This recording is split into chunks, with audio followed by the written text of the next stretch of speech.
My husband's secretary sent a lingerie photo during our anniversary dinner. Can't wait for tomorrow's private meeting. I forwarded it to the restaurant's display screen during his toast.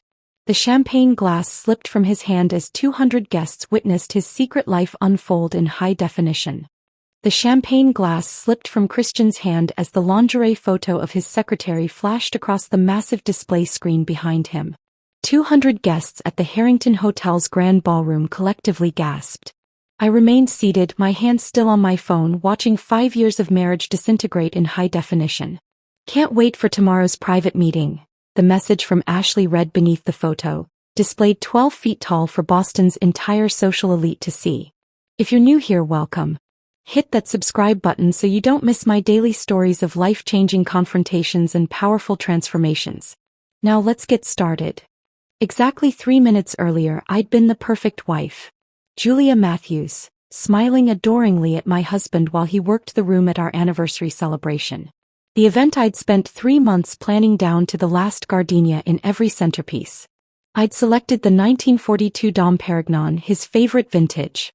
I'd personally approved the 7-course menu featuring Maine lobster. I'd even hired a string quartet to play our wedding song when he made his toast. Christian hadn't noticed when my smile froze. I'd reached for his phone when it buzzed beside his untouched dessert. A courtesy, really. He was busy charming the Whitmores, potential investors for Matthews Consulting. Your phone, honey, I'd said, lifting it. That's when I saw her name. Ashley. The lock screen preview showed just enough. A flash of black lace and pale skin. I'll take that, Christian had said, plucking it from my hand with a practiced smile that didn't quite reach his eyes. Probably work. But I'd seen enough. My fingers trembled as I excused myself, claiming I needed to check on the dessert service. Instead, I locked myself in a bathroom stall and opened my own phone. Our accounts were synced. His idea, ironically. So we can always find each other's phones, he'd said when we got married. I hadn't considered it might someday let me find something else entirely. The messages loaded instantly. Not just today's photo. Dozens of them. Dating back 11 months. Meeting confirmations. Hotel reservations. Photos I could never unsee. The conference in Chicago ran late. One of his messages read from April. The conference when I'd sent flowers to his hotel room because I missed him. She's at her mother's this weekend. Come over. Another from July, during my trip to coordinate the governor's fundraiser. My hands shook so badly I nearly dropped my phone into the toilet. A strange calm washed over me as the pieces clicked into place. The late nights, the weekend emergencies, the sudden promotion of 24-year-old Ashley from intern to executive assistant with the corner office. Julia. Charlotte Morgan's voice echoed in the bathroom. Richard's wife. Christian's business partner's wife. The toast is about to start, dear. I'd smiled at her, reapplied my lipstick. I'll be right there. As I walked back, memory fragments bombarded me. Christian insisting Ashley attend our Christmas party. Christian mentioning her incredible attention to detail. The way his eyes lingered on her at company functions. How had I been so blind? There you are, Christian had said, pulling out my chair. Everything perfect enough for you yet? The familiar teasing about my perfectionism. Once endearing, now hollow. The wait staff filled crystal flutes with champagne. The string quartet quieted. The massive screen behind the head table transitioned to our wedding photo. My parents beamed from the front table. Christian rose, glass in hand. I want to thank everyone for celebrating with us tonight, he began. His voice carried through the state-of-the-art sound system I'd specified in my event plan. 5 years ago, I made the best decision of my life. The room was silent, captivated by my husband's charisma. Even now, watching his performance, I had to admire his skill. The perfect businessman. The perfect husband. Except he wasn't. My fingers moved before my brain fully formed the plan.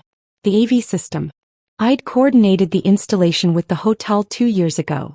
They still used the same login credentials. A careless oversight in their security I suddenly appreciated. Julia teaches me every day about honesty, Christian continued as I accessed the system from my phone. About transparency. I selected Ashley's photo from the message thread. Transparency indeed. To my beautiful wife, Christian raised his glass.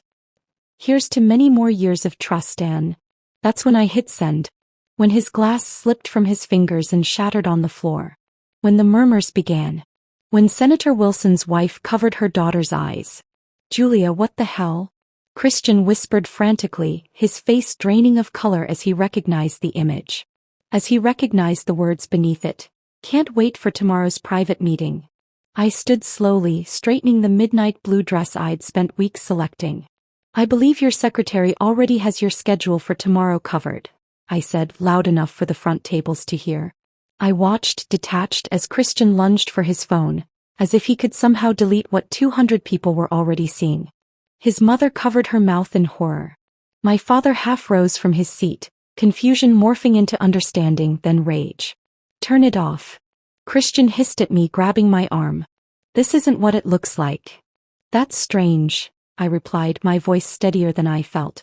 It looks exactly like your secretary in lingerie you purchased with our joint credit card last month. The La Perla set, right? $1,500? You told me that charge was for client gifts.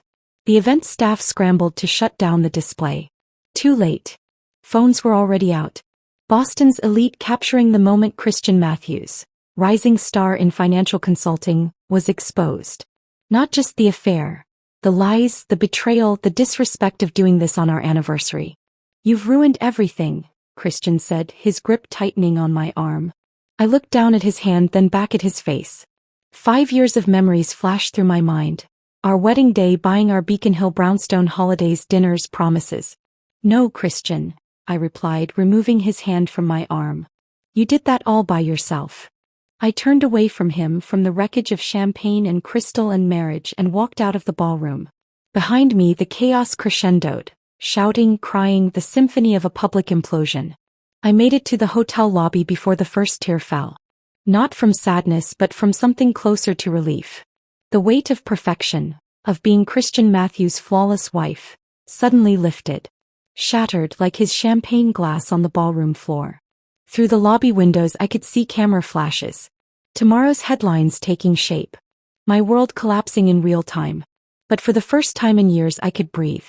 The hotel doors swung open behind me as I stood in the crisp autumn air, my breath forming small clouds in the October night.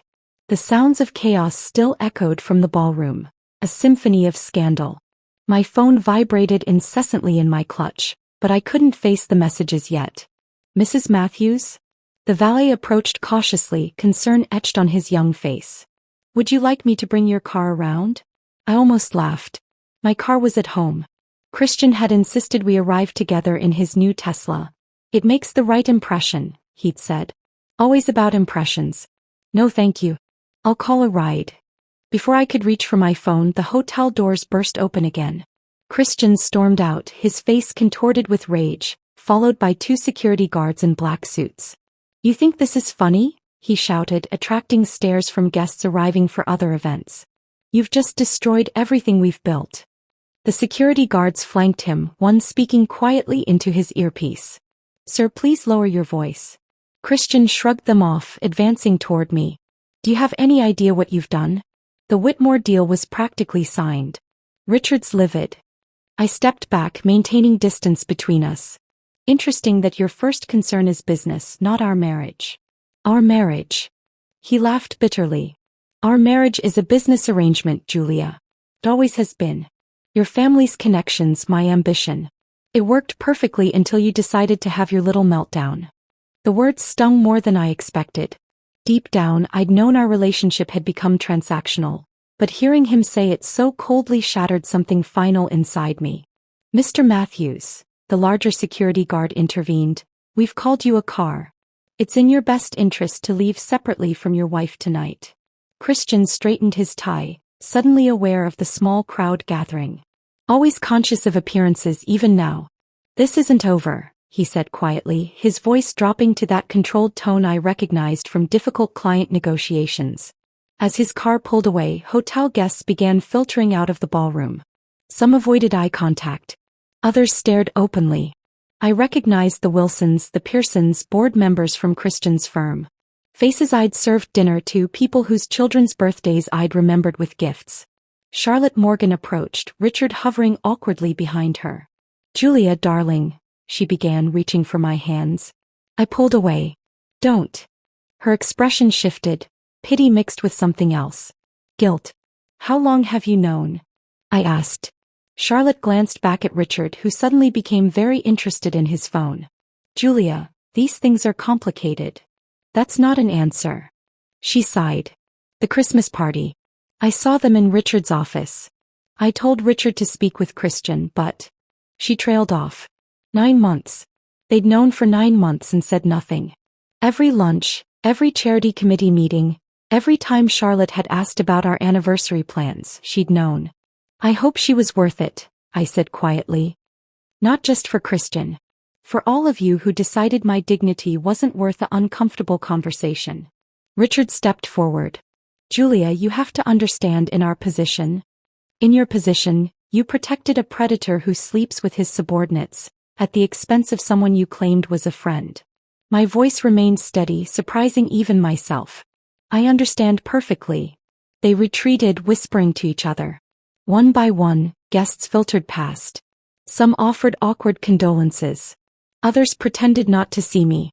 The social mapping was immediate and clarifying. Who paused with genuine concern, who hurried by with averted eyes. My phone buzzed again. My mother this time. I let it go to voicemail. Mrs. Matthews? A woman in a sleek pantsuit approached, hand extended. Melissa Winters, Boston Globe. I vaguely recognized her from local society coverage. I'm not giving statements tonight. I understand. She lowered her voice. But you should know, Ashley Daniels isn't the first. I've been investigating Matthews Consulting for months. There's a pattern. My stomach tightened. What kind of pattern? 3 secretaries in 5 years. All young, all promoted rapidly, all suddenly pursuing other opportunities after about a year. She handed me her card. When you're ready to talk, call me. And you might want to check your husband's encrypted emails. The password is usually your anniversary. Men like him are predictable that way. She melted back into the crowd before I could respond. I stared at her card, turning it over in my fingers. A town car pulled up and the driver called my name. I hadn't ordered one. Compliments of the hotel, Mrs. Matthews, the valet explained. The manager thought you might prefer privacy. I slid into the back seat, giving the driver my address. As we pulled away, I opened my laptop, the one I'd brought to show anniversary photos during the dinner. The one that, like our phones, was synced to our home network. Melissa's tip about the password worked on the first try. October 15th, 19. Our wedding date. The encrypted folder opened, revealing hundreds of emails between Christian and the firm's attorneys. Divorce papers drafted 3 months ago. Financial strategies for minimizing settlements. A timeline that coincided perfectly with the Whitmore acquisition. He'd planned to leave once the deal closed and he made partner. Most damning was an email from last week. Julia's family connections have served their purpose.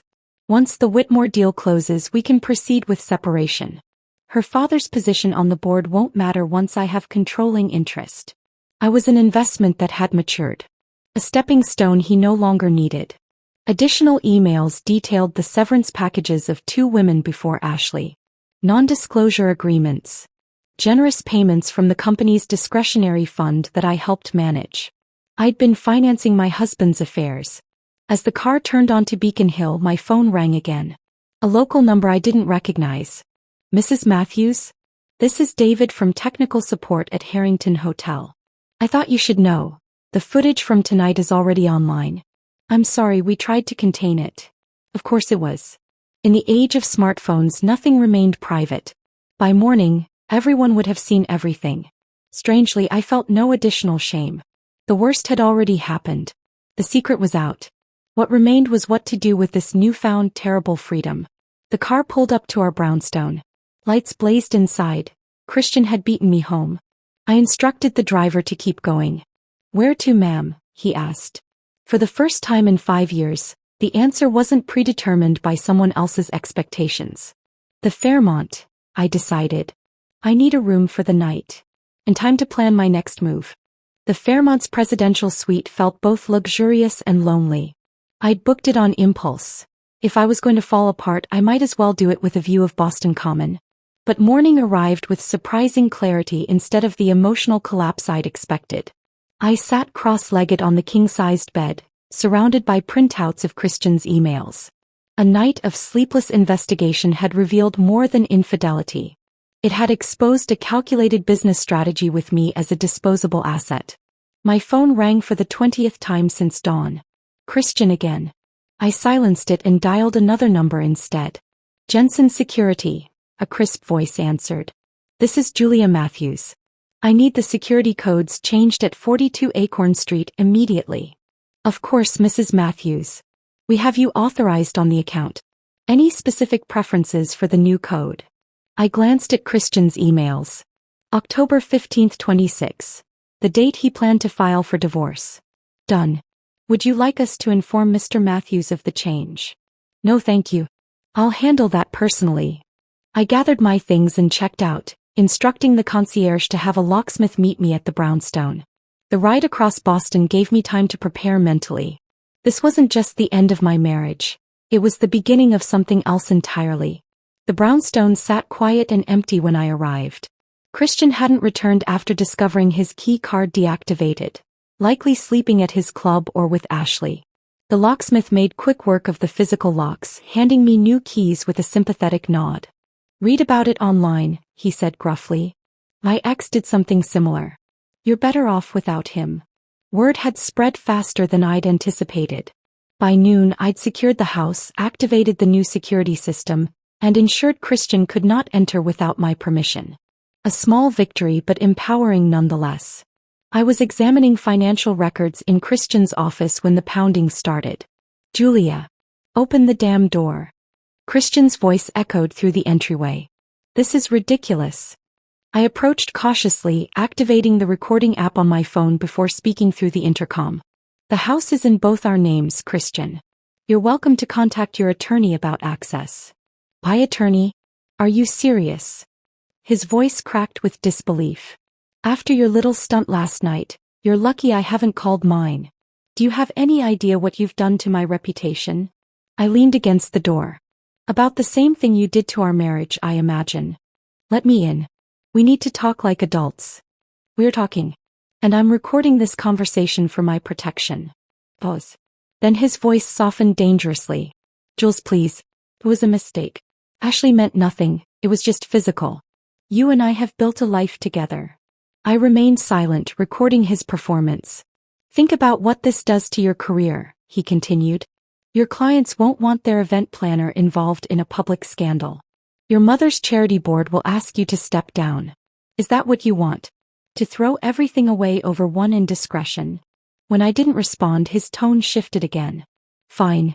You want to play hardball? I made you Julia. Your little event planning business was nothing before my connections. Your family might have the name, but I gave you legitimacy. Nobody will hire you after this. Each threat, each manipulation tactic recorded clearly on my phone. Evidence of who Christian Matthews truly was. Your father's position on the board can't protect you, he continued, unaware he was digging his own grave. I've got enough on him to ensure he stays out of this. That caught my attention. What did he have on my father? I returned to Christian's office, searching files with new purpose. In his private safe, the combination unchanged since our wedding, I found a USB drive labeled Matthews Insurance. The contents were enlightening. Documentation of my father's role in covering up a harassment suit 5 years ago. The pieces fell into place. Why my family had been so insistent I marry Christian despite the age difference. Why they'd pressured me to plan events showcasing his firm. I wasn't just Christian's stepping stone. I was my family's shield. My phone rang again, my mother this time. I answered, still processing my discovery. Julia Elizabeth Matthews, what were you thinking? Her voice dripped with controlled fury. Do you have any idea the position you've put this family in? Hello to you too, mother. Don't be flippant. Your father is fielding calls from every board member. The Whitmores have withdrawn their investment interest. All because you couldn't handle a private matter privately. I clutched the USB drive. You knew, didn't you? About Ashley? About the others. Her silence confirmed it. Matthews' women manage these matters privately, she finally said. Your grandmother did. I did. That's how families like ours survive. You air your dirty laundry in public and suddenly generations of respect disappear. Generations of silence, you mean? Generations of women looking the other way while their husbands do whatever they want. Don't be dramatic. It's a simple transaction. They provide security and position, we provide discretion and stability. And what about happiness, mother? Does that factor into this transaction? She sighed. Happiness is a luxury, Julia. Security is a necessity. I ended the call, my hands shaking. Even my own mother considered my dignity a reasonable sacrifice for social standing. Outside, Christian had finally given up pounding and resorted to sitting on the steps, creating a spectacle for our neighbors. I watched him through the security camera, this man I thought I knew, wondering how I'd missed the signs for so long. I dialed the number on Melissa Winters' card, reaching her voicemail. Ms. Winters, this is Julia Matthews. I believe I have information relevant to your investigation. Call me. My next call was to Samantha Devine, whose reputation for handling high-profile divorces with lethal precision had earned her the nickname, the Executioner, in legal circles. Mrs. Matthews, she answered directly. I've been expecting your call. Of course she had. Boston's legal elite would be circling like sharks. I need a divorce, I said simply. Just a divorce? Her voice held a knowing edge. Or justice. I looked at the evidence spread across the desk. Financial records showing company funds used for personal gifts, emails plotting his business coup using my family connections, documentation of systematic harassment. Both, I decided. And I have everything you need to get it. Come to my office tomorrow 9 a.m. Bring everything. And Mrs. Matthews? Change your bank passwords immediately. As I hung up, Christian's final pounding assault on the door began. This isn't over, Julia, he shouted. You'll regret this. I walked to the window, making myself visible to him. No, Christian, I said, though he couldn't hear me through the glass. For the first time in 5 years, it's actually just beginning. I closed the curtains on his reddened face, turning back to the documentation of his betrayal, the foundation of our life together cracking beyond repair. 3 weeks passed in a blur of legal depositions, frantic phone calls, and sleepless nights. The divorce proceedings had begun with spectacular acrimony, Christian's legal team painting me as an emotionally unstable woman who had orchestrated a public humiliation over a simple misunderstanding.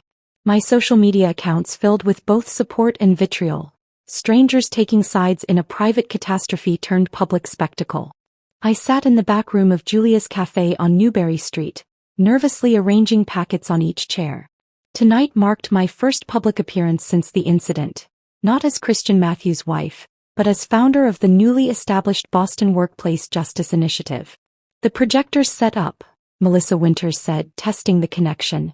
The Boston Globe reporter had become an unexpected confidant, her investigation into Matthews Consulting now an ongoing series that had gained national attention. Are you ready for this? No, I admitted, straightening a stack of brochures. But I'm doing it anyway. The room gradually filled. Mostly women, some I recognized from Christian's firm, others strangers who had reached out after reading Melissa's articles. In the back row sat Samantha Devine, my attorney, her expression betraying nothing as she observed the gathering. At 7 p.m. sharp, I stepped to the podium, hands trembling against the wooden surface. Thank you for coming, I began, voice steadier than I felt. 3 weeks ago my life imploded in public. What started as a private betrayal became something larger when I discovered I wasn't alone. I gestured to a slide showing the statistics Melissa had uncovered. 17 women who had held executive assistant positions at Matthews Consulting over 8 years. 13 who had left abruptly with generous severance packages and ironclad NDAs. This isn't about my failed marriage, I continued. It's about a pattern of behavior that companies protect and society ignores. Tonight is about changing that narrative. As I spoke, I noticed a commotion at the door. 2 women entered, glancing around nervously. I recognized them immediately from photos in Christian's personnel files. Elizabeth Hadley and Monica Chin, his previous executive assistants before Ashley.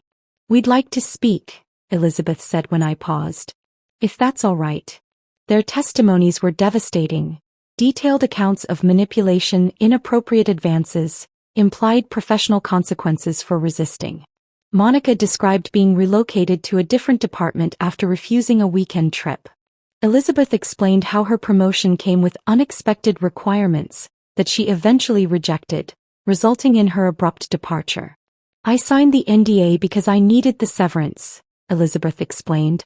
But seeing what happened to you, Mrs. Matthews, I can't stay silent anymore. As the evening continued, more stories emerged. Not just about Christian, but about a pervasive culture across Boston's financial district. By the end, we had formed committees, created resource lists, and established a legal defense fund for women fighting workplace harassment. The next morning, the Boston Business Journal ran the headline, "Matthews Scandal Spawns Movement. Former Executive's Wife Leads Workplace Reform Initiative." Beneath it, a photo of me surrounded by Christian's former employees. Christian's response came swiftly. A press release citing tremendous work pressure and temporary personal difficulties as explanations for his isolated lapse in judgment. His attorney released a statement claiming I had orchestrated the entire scandal to extract a larger divorce settlement. Most painful was the suggestion that my inability to have children had created emotional instability that led to my disproportionate reaction to a minor indiscretion. I read his statement in my attorney's office, a strange calm settling over me. "He's desperate," Samantha observed. "The SEC investigation has him cornered." The financial evidence I'd discovered had triggered a formal inquiry into Matthews Consulting's accounting practices. Christian's plans to establish a competing firm with diverted client funds now faced serious scrutiny, with the SEC freezing several accounts pending investigation. "How are you holding up?" Samantha asked, setting aside legal documents. "I've been better," I admitted. "The Brookline Country Club regretfully revoked my membership yesterday. Apparently, my presence would create an uncomfortable atmosphere for certain members." Samantha nodded sympathetically. The social fallout is often harder than the legal battle. Who you lose tells you everything about who they really are. The losses mounted daily. My mother's charity board requested I take a hiatus from planning their annual gala. Dinner invitations ceased. Former friends crossed the street to avoid conversation. My event planning business lost 3 major clients, all with connections to Christian's firm. I didn't realize how much of my identity was tied to being Christian's wife, I confessed. "It's like I'm having to figure out who Julia is without him." "And who is she?" Samantha asked. I had no immediate answer. That afternoon, a call came from a number I didn't recognize. "Julia Matthews," I answered, expecting another reporter. "Mrs. Matthews, this is David Carson." The name triggered immediate recognition. Christian's former college roommate who had started a competing consulting firm. They'd had a falling out years ago over what Christian had described as business differences. "Mr. Carson, what can I do for you?" "I've been following your workplace initiative," he said. "It's impressed a lot of people, myself included." "Thank you," I replied cautiously, wondering about his motives. "I'll be direct. My firm is expanding our corporate ethics division, focusing on workplace culture and employee advocacy. We need someone who understands both the executive world and has the courage to challenge it. I'd like to offer you a position heading that division." I nearly dropped the phone.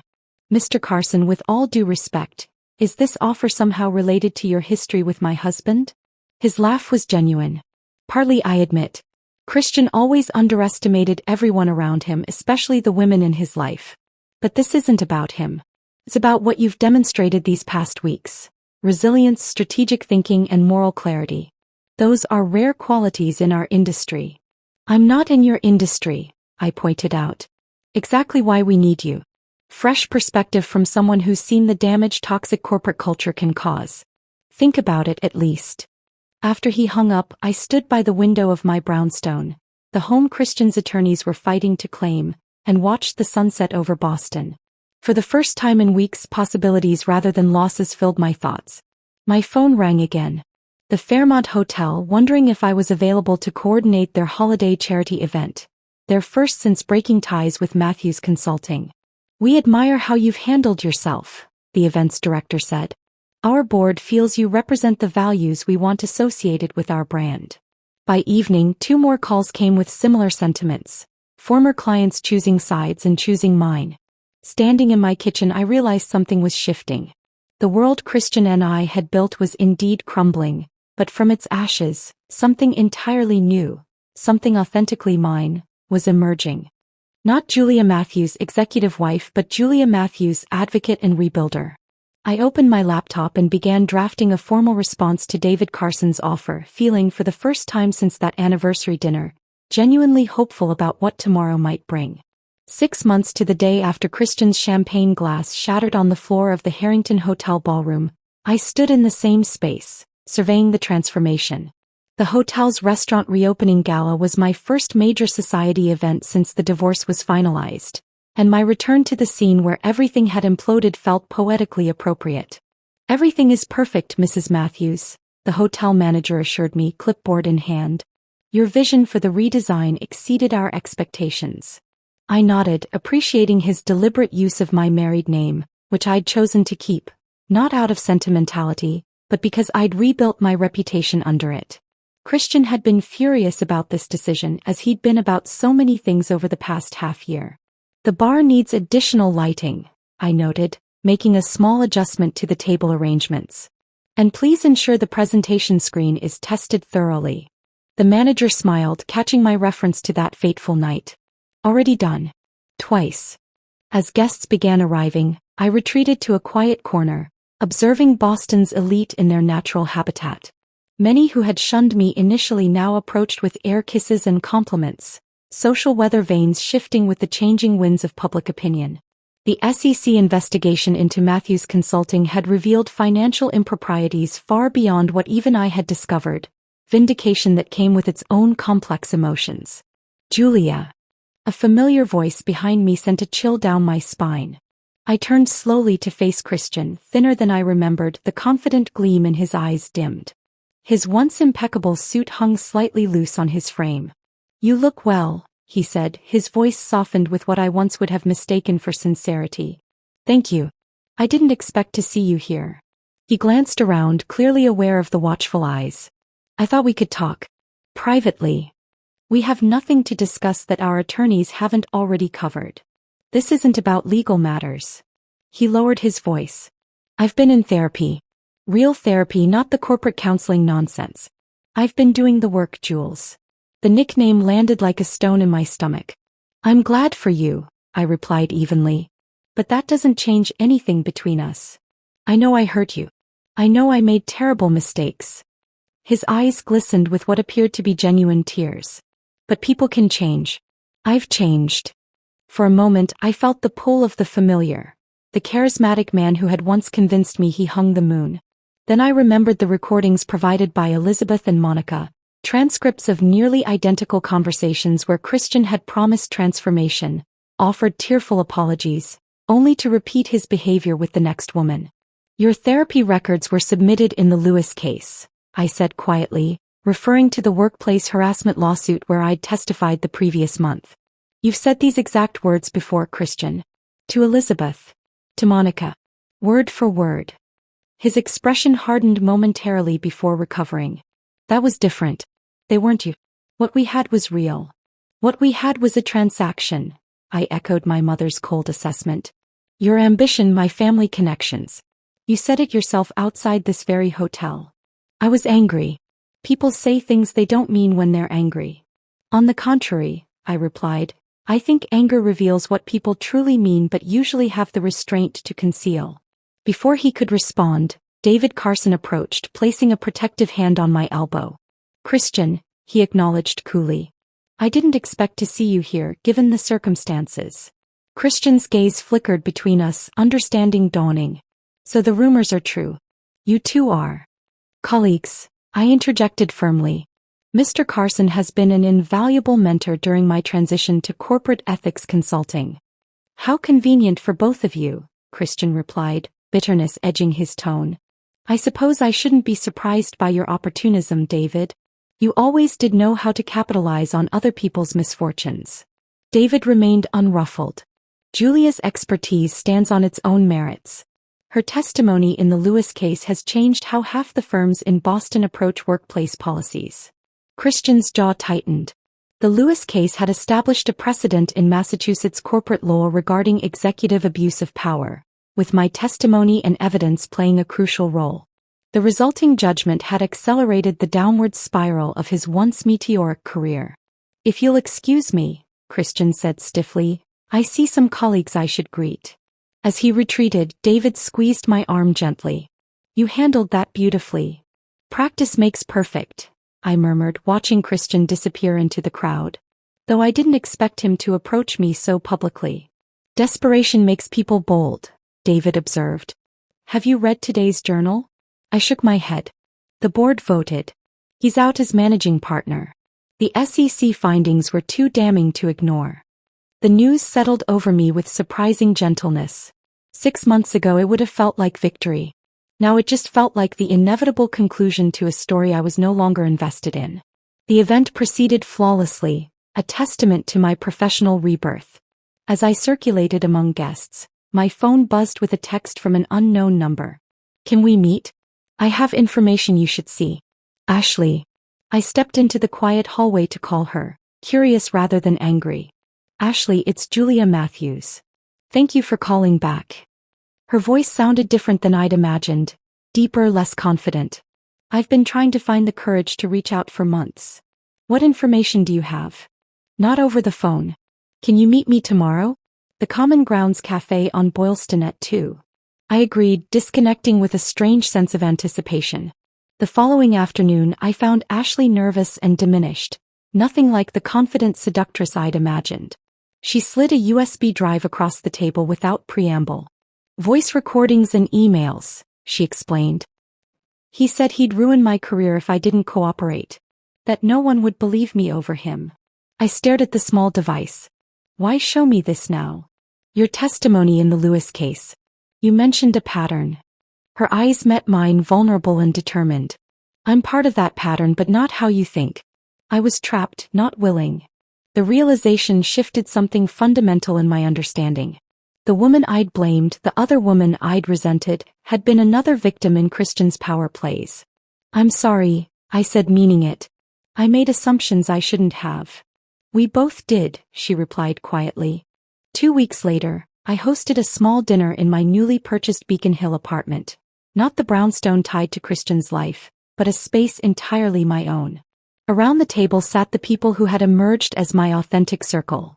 Melissa, whose investigative reporting had exposed systemic issues beyond just my ex-husband. Samantha, whose legal brilliance had secured not just my financial future but precedent-setting protections for others. David, whose mentorship had become something tentatively more.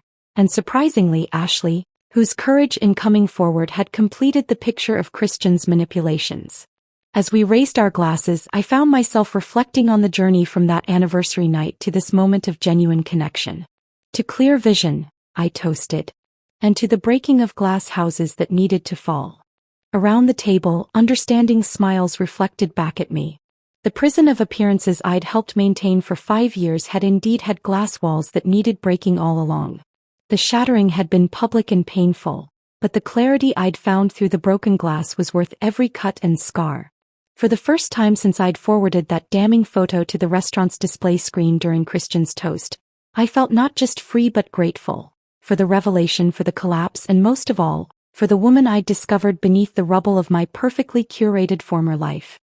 At a lavish dinner in Paris, my husband's father, the millionaire CEO, mocked my small startup. "Can't even afford a proper office. She's my biggest mistake." Suddenly, his top client stood up. "Actually, that's my daughter." I smiled as my father-in-law's face turned pale, because he had no idea I was the one pulling the strings. "Can't even afford a proper office. She's my biggest mistake." I froze mid-sip, my champagne glass halfway to my lips as Dominic Reynolds' booming voice silenced all conversation at our table. The lavish Parisian restaurant suddenly felt suffocating. Business partners, industry executives, and my husband Austin all turned to stare at me. Some with pity, others with poorly concealed amusement. Dominic, my father-in-law and CEO of Reynolds' footwear empire, didn't even look at me as he continued addressing his guests. My son could have married anyone. Instead, he chose someone who thinks selling homemade dresses online is a business. My knuckles turned white around my glass. 3 years of his constant criticism had prepared me for this moment, but the public humiliation still stung. Austin shifted uncomfortably beside me but remained silent. His defense of me had disappeared months ago. But what Dominic didn't know, what none of them knew, was that this dinner would change everything. 6 months earlier, I sat on the floor of my small work area, a converted storage room in our apartment that served as Lucid Design's headquarters. Fabric samples surrounded me while my laptop displayed disappointing sales figures. A clothing line I'd poured my heart into wasn't connecting with customers, and our savings were dwindling fast. The door opened and Austin walked in, loosening his tie. "Hey, Dad called. Dinner at his place tonight at 7.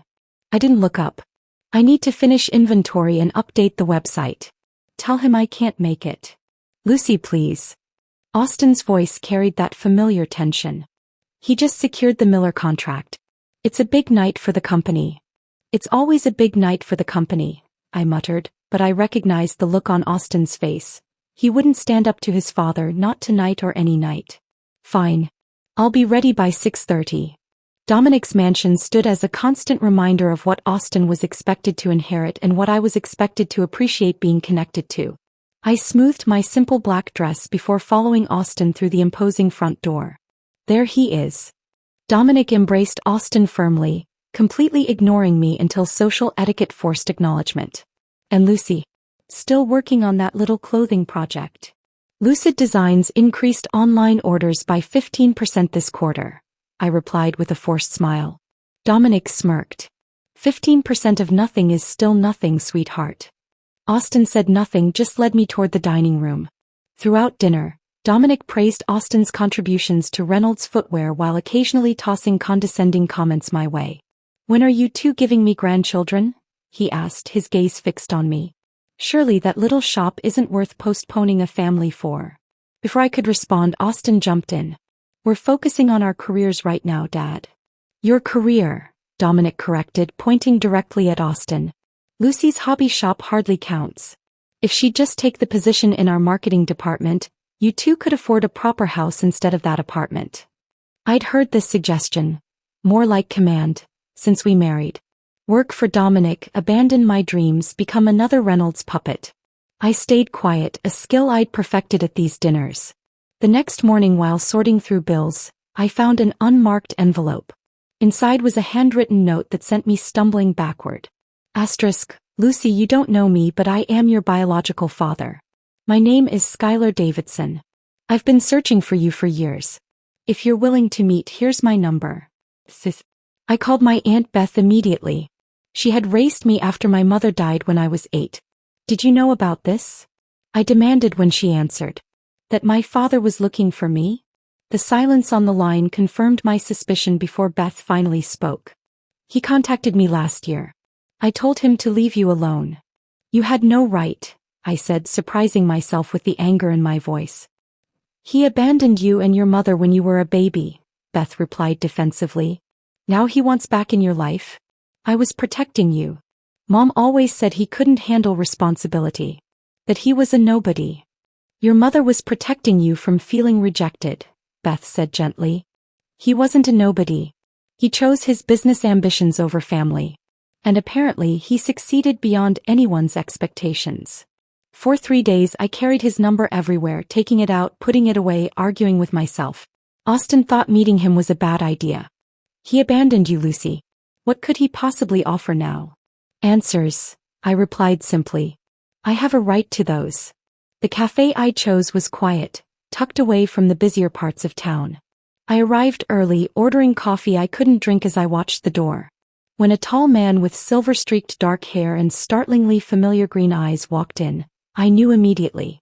"Lucy." His voice was hesitant. We sat in awkward silence before he began his explanation.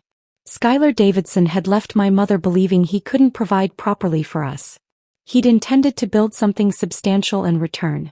Pride kept him working, ambition kept him focused, and eventually shame kept him away until it was too late. When I finally gathered the courage to come back, "Your mother had passed away and you were gone," he explained, genuine pain in his eyes. "It took years to find you.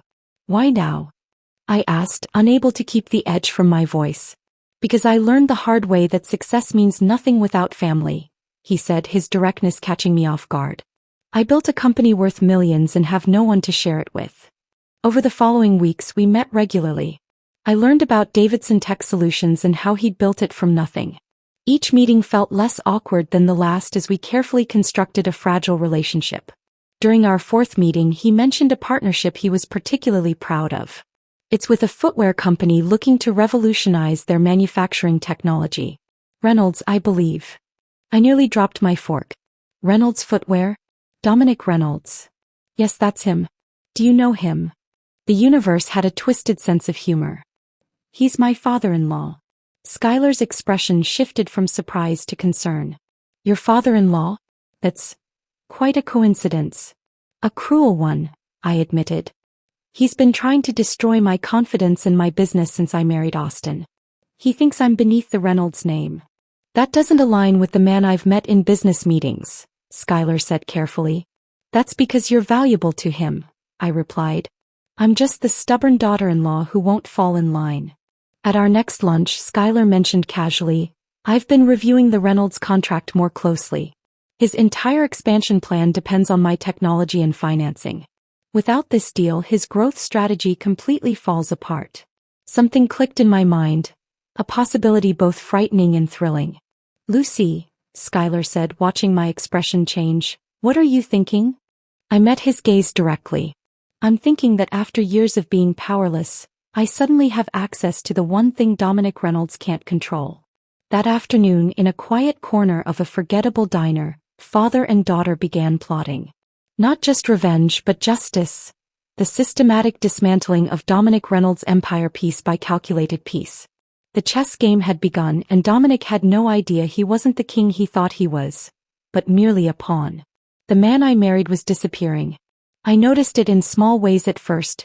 Austin staying later at the office, taking calls from his father in another room, his defenses of me growing weaker until they stopped altogether. The night after my revelation with Skylar, Austin came home with news that confirmed my fears. Dad's putting me in charge of the new tech integration project, he announced, loosening his tie with uncharacteristic excitement. It's the biggest responsibility he's ever given me. That's great, I said, noticing how he avoided my eyes. Isn't that the project with Davidson Tech? Austin nodded, pouring himself a whiskey. Dad says it'll define the future of Reynolds Footwear. If I handle it right, he might consider me for CEO next year. I watched him carefully.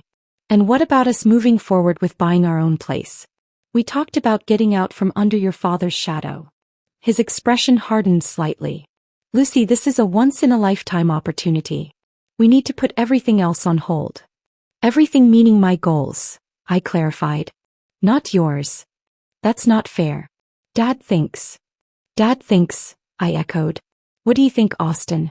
When did you stop having your own opinions? The argument escalated quickly. Words were exchanged that couldn't be taken back. Austin slept in the guest room that night, and I realized with startling clarity that my husband had become a stranger. Dominic's perfect puppet.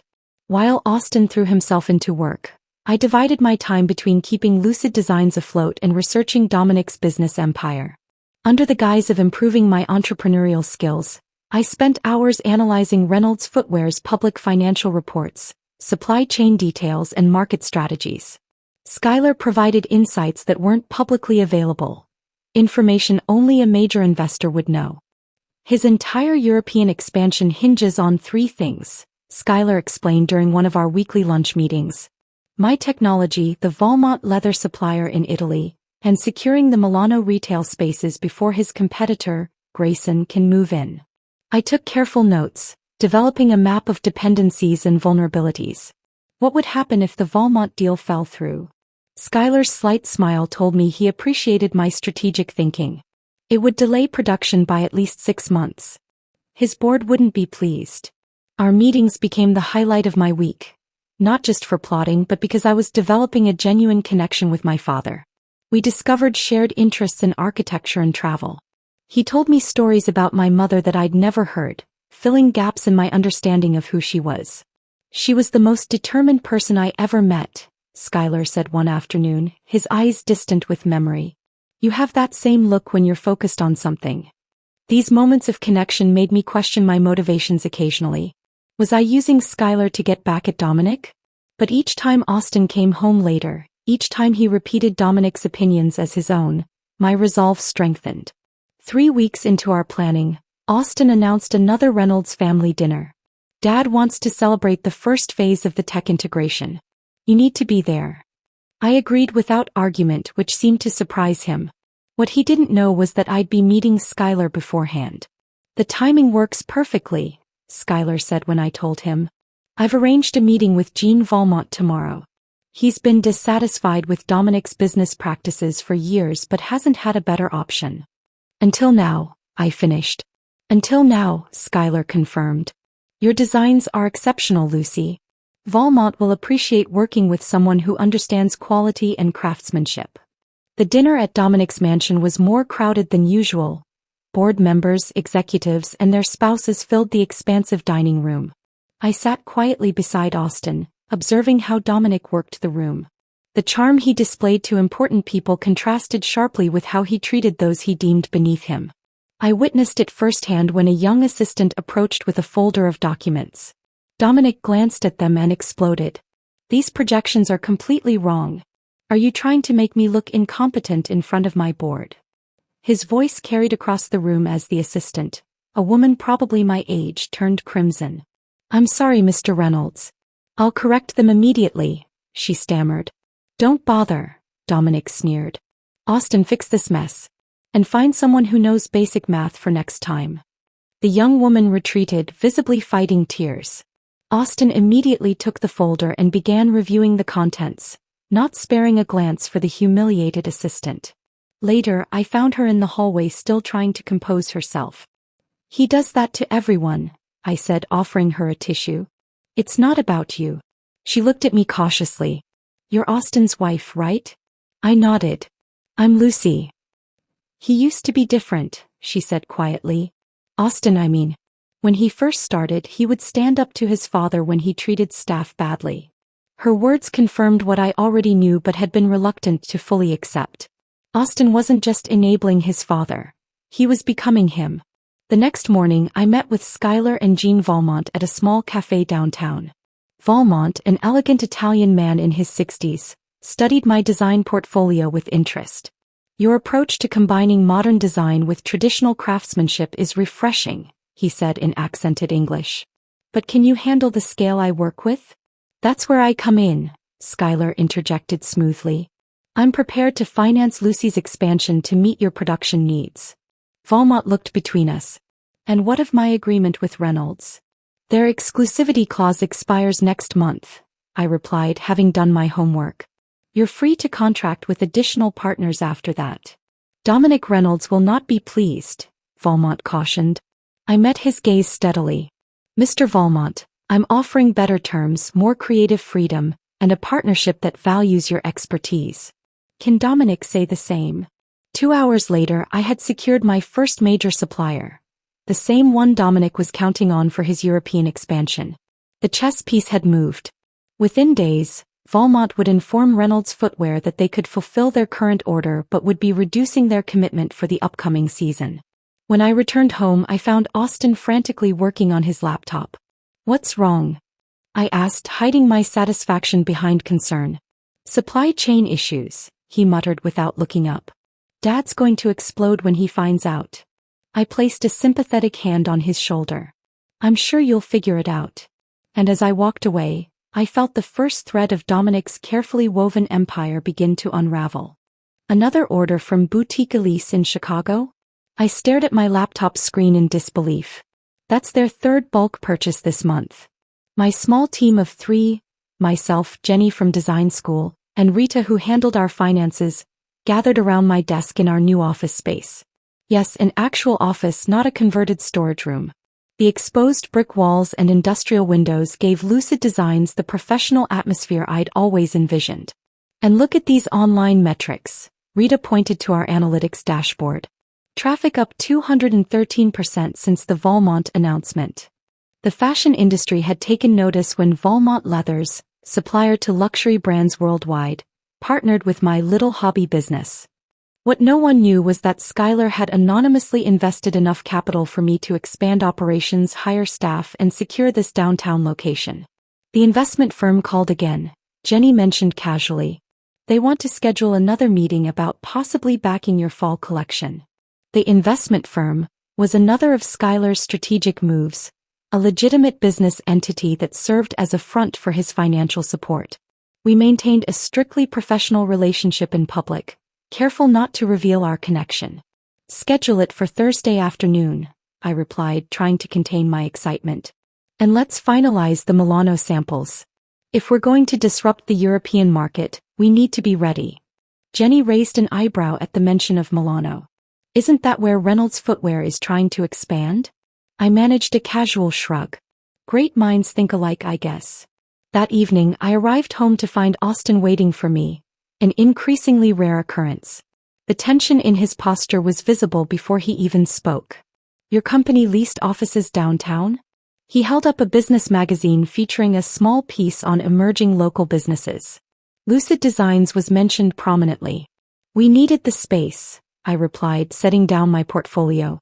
With what money, Lucy? Last month you were working out of our apartment and barely making payroll. I'd prepared for this conversation. I secured private investment. People believe in what I'm creating. What people? Austin pressed.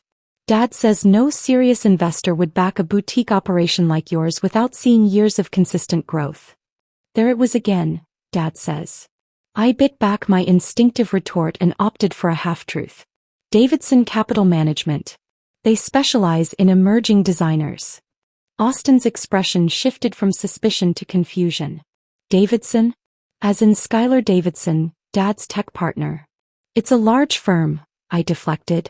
I doubt Mr. Davidson personally approves every investment. Austin paced our living room. This doesn't make sense. 6 months of struggling and suddenly you're expanding? Taking on Valmont as a supplier. His eyes narrowed. The same Valmont that just reduced their commitment to Dad's European production line? Business is unpredictable, I replied coolly. Something your father complains about constantly. He's been in a complete tailspin since Valmont pulled back, Austin admitted, running a hand through his hair. The board is questioning his expansion timeline. I feigned sympathy while savoring this first taste of justice. That must be difficult for him. The following week brought news of Dominic's first major public setback. The business press reported that Reynolds Footwear had lost exclusive rights to 3 prime retail locations in Milano, locations that had been verbally promised but never formally contracted. The spaces instead went to a consortium of emerging American designers. A group Skylar had quietly assembled with Lucid Designs as the anchor brand. Austin came home that night in a thunderous mood. Dad fired the entire Italian real estate team today, he reported, pouring himself a double whiskey. Said they were incompetent for losing those storefronts. I carefully arranged my expression. That seems harsh. Wasn't it just a verbal agreement? That's not how business works, Lucy, Austin snapped, sounding exactly like his father. When Dominic Reynolds is promised something, it happens. Or what? I challenged, my patience wearing thin. He throws a tantrum and fires innocent people? Austin stared at me, surprised by my directness. You don't understand the pressure he's under. The board is watching his every move since the Davidson deal was announced. And that justifies treating people like they're disposable? You're running a small business with 3 employees, Austin dismissed. Dad manages a global corporation with thousands of jobs at stake. The condescension in his voice broke something inside me.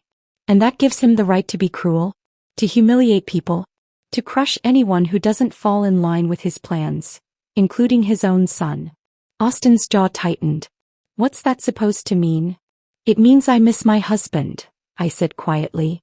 The man who had his own dreams before Dominic drowned them out. The argument ended with Austin grabbing his keys and leaving. He didn't come home that night. Sunday dinner at the Reynolds mansion arrived with predictable tension. Dominic greeted Austin warmly but barely acknowledged my presence, until the topic of business came up. Milano was a temporary setback, Dominic assured everyone at the table. We're pursuing alternative locations that will serve us better in the long run. I heard a group of American designers secured those spaces, Dominic's wife Margaret mentioned innocently. including some local talent. Dominic waved dismissively. Amateur hour. They'll be bankrupt within a year. Real estate in the fashion district requires serious capital and connections. I took a sip of wine to hide my smile. Sometimes smaller operations can be more nimble, I commented. Less bureaucracy to slow down decisions. Dominic's gaze locked onto me. Is that business advice, Lucy? From your extensive experience running a successful company. The old Lucy would have shrunk under his scrutiny. But I wasn't that person anymore. Actually, yes, I replied evenly. Lucid Designs secured Valmont as a supplier last month. We're expanding into 3 new markets this quarter and just leased downtown offices. Small doesn't mean unsuccessful. A stunned silence fell over the table. Austin stared at me with a mix of shock and something like betrayal. Dominic's face darkened. Valmont, he repeated coldly. Interesting coincidence. Not really, I challenged, meeting his gaze. They were looking for design-focused partners who value craftsmanship over mass production. Our philosophies aligned. Dominic's smile didn't reach his eyes. Well, it seems Austin's little wife has business aspirations after all. I'm not just Austin's wife, I corrected him firmly. I'm a business owner making my own connections and building my own success. The satisfaction of standing up to Dominic was exhilarating, but short-lived. The drive home with Austin was filled with suffocating silence. Later that night, as Austin slept, I sat alone in our living room questioning everything. The chess pieces were moving perfectly, Dominic was facing setbacks, my business was growing, and I'd finally stood my ground. Yet the cost was becoming increasingly clear. My marriage was collapsing. The man I loved was becoming a stranger. And despite the righteousness of my cause, deception left a bitter taste. I called Skylar, needing to hear a voice that understood. Am I becoming just like him? I whispered when he answered. Manipulating people, keeping secrets, putting business above relationships? The difference, Skylar replied gently, is that Dominic never questions his methods. The fact that you're asking shows you're nothing like him. His words comforted me, but as I watched Austin toss restlessly in our bed, I wondered if justice was worth losing the life I'd once wanted so desperately. Morning light filtered through our bedroom curtains as I lay awake beside Austin, who had finally returned late the night before. The distance between us felt like miles despite the inches separating our bodies. My phone vibrated on the nightstand. Another message from Skylar about our next move. Before I could check it, Austin's phone rang. Dad. Austin sat up immediately, fully alert. Yes, I can talk. I pretended to be asleep as Austin moved to the living room. When he returned 30 minutes later, his expression was unreadable. Dad's hosting a major event in Paris next month, he announced. A celebration of the Davidson Tech partnership and the European expansion. He wants us both there. I blinked in surprise. Both of us? He specifically asked for me to come. He insisted, actually. Austin's tone was suspicious. Said it would look bad if I showed up without my wife. Especially since other executives are bringing their spouses. The timing couldn't have been more perfect, or more suspect. 3 weeks earlier, Skylar had orchestrated a critical blow to Dominic's supply chain through a labor dispute at a key factory. Reynolds' footwear stock had dropped 12%. Why would Dominic be celebrating now? When is it? I asked casually. 2 weeks from Friday. We'll fly out Thursday morning and stay through the weekend at the Georges V. Austin scrutinized my face. Does that work with your suddenly booming business schedule? I ignored his sarcasm. I'll make it work. Later that day, I met Skylar at our usual cafe to discuss this unexpected development. It's not a celebration, Skylar confirmed, sliding a document across the table. It's damage control. He's gathered his top investors to reassure them the European expansion is on track despite recent temporary setbacks. And you're invited as his tech partner, I concluded. Skylar nodded. He doesn't suspect our connection. He's desperate to show a united front with Davidson Tech to keep investor confidence from crumbling further. I studied the guest list Skylar had procured. All the major players will be there. The perfect stage, Skylar agreed. Are you ready for this, Lucy? Once we make our move in Paris, there's no going back. The question hung between us. Was I ready? The revenge plot had consumed 6 months of my life, transformed my business and systematically dismantled my marriage. Yet Dominic Reynolds remained standing, arrogant and cruel as ever. I'm ready, I decided firmly. But there's one problem, Austin. For days I grappled with whether to tell Austin the truth before Paris. Each morning I woke determined to come clean, and each night I went to bed with the secret still locked inside me. I loved him once, part of me still did. But the man who shared my home now was more Reynolds than the Austin I married. 1 week before our departure, Austin arrived home with a small blue box. Early anniversary gift, he explained awkwardly, placing it on the kitchen counter between us. Inside was a delicate silver bracelet. I know things have been difficult lately. The gesture caught me off guard. It's beautiful, Austin. I thought you could wear it in Paris, he suggested, a flicker of the old Austin in his eyes. Maybe we could use this trip to reconnect. Get away from all the business stress. His sincerity made my chest ache. I'd like that. That night as Austin slept, I called Skylar in turmoil. I can't do this to him, I whispered, stepping onto our small balcony. Not without telling him the truth first.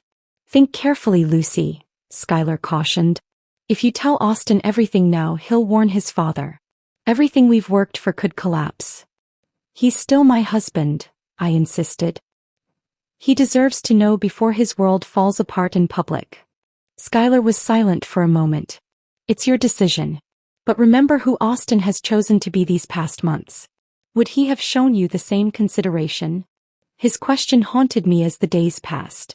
Austin and I circled each other cautiously, both sensing the approaching storm without acknowledging it. The night before our departure, I packed my suitcase with trembling hands, the weight of my decision pressing down on me.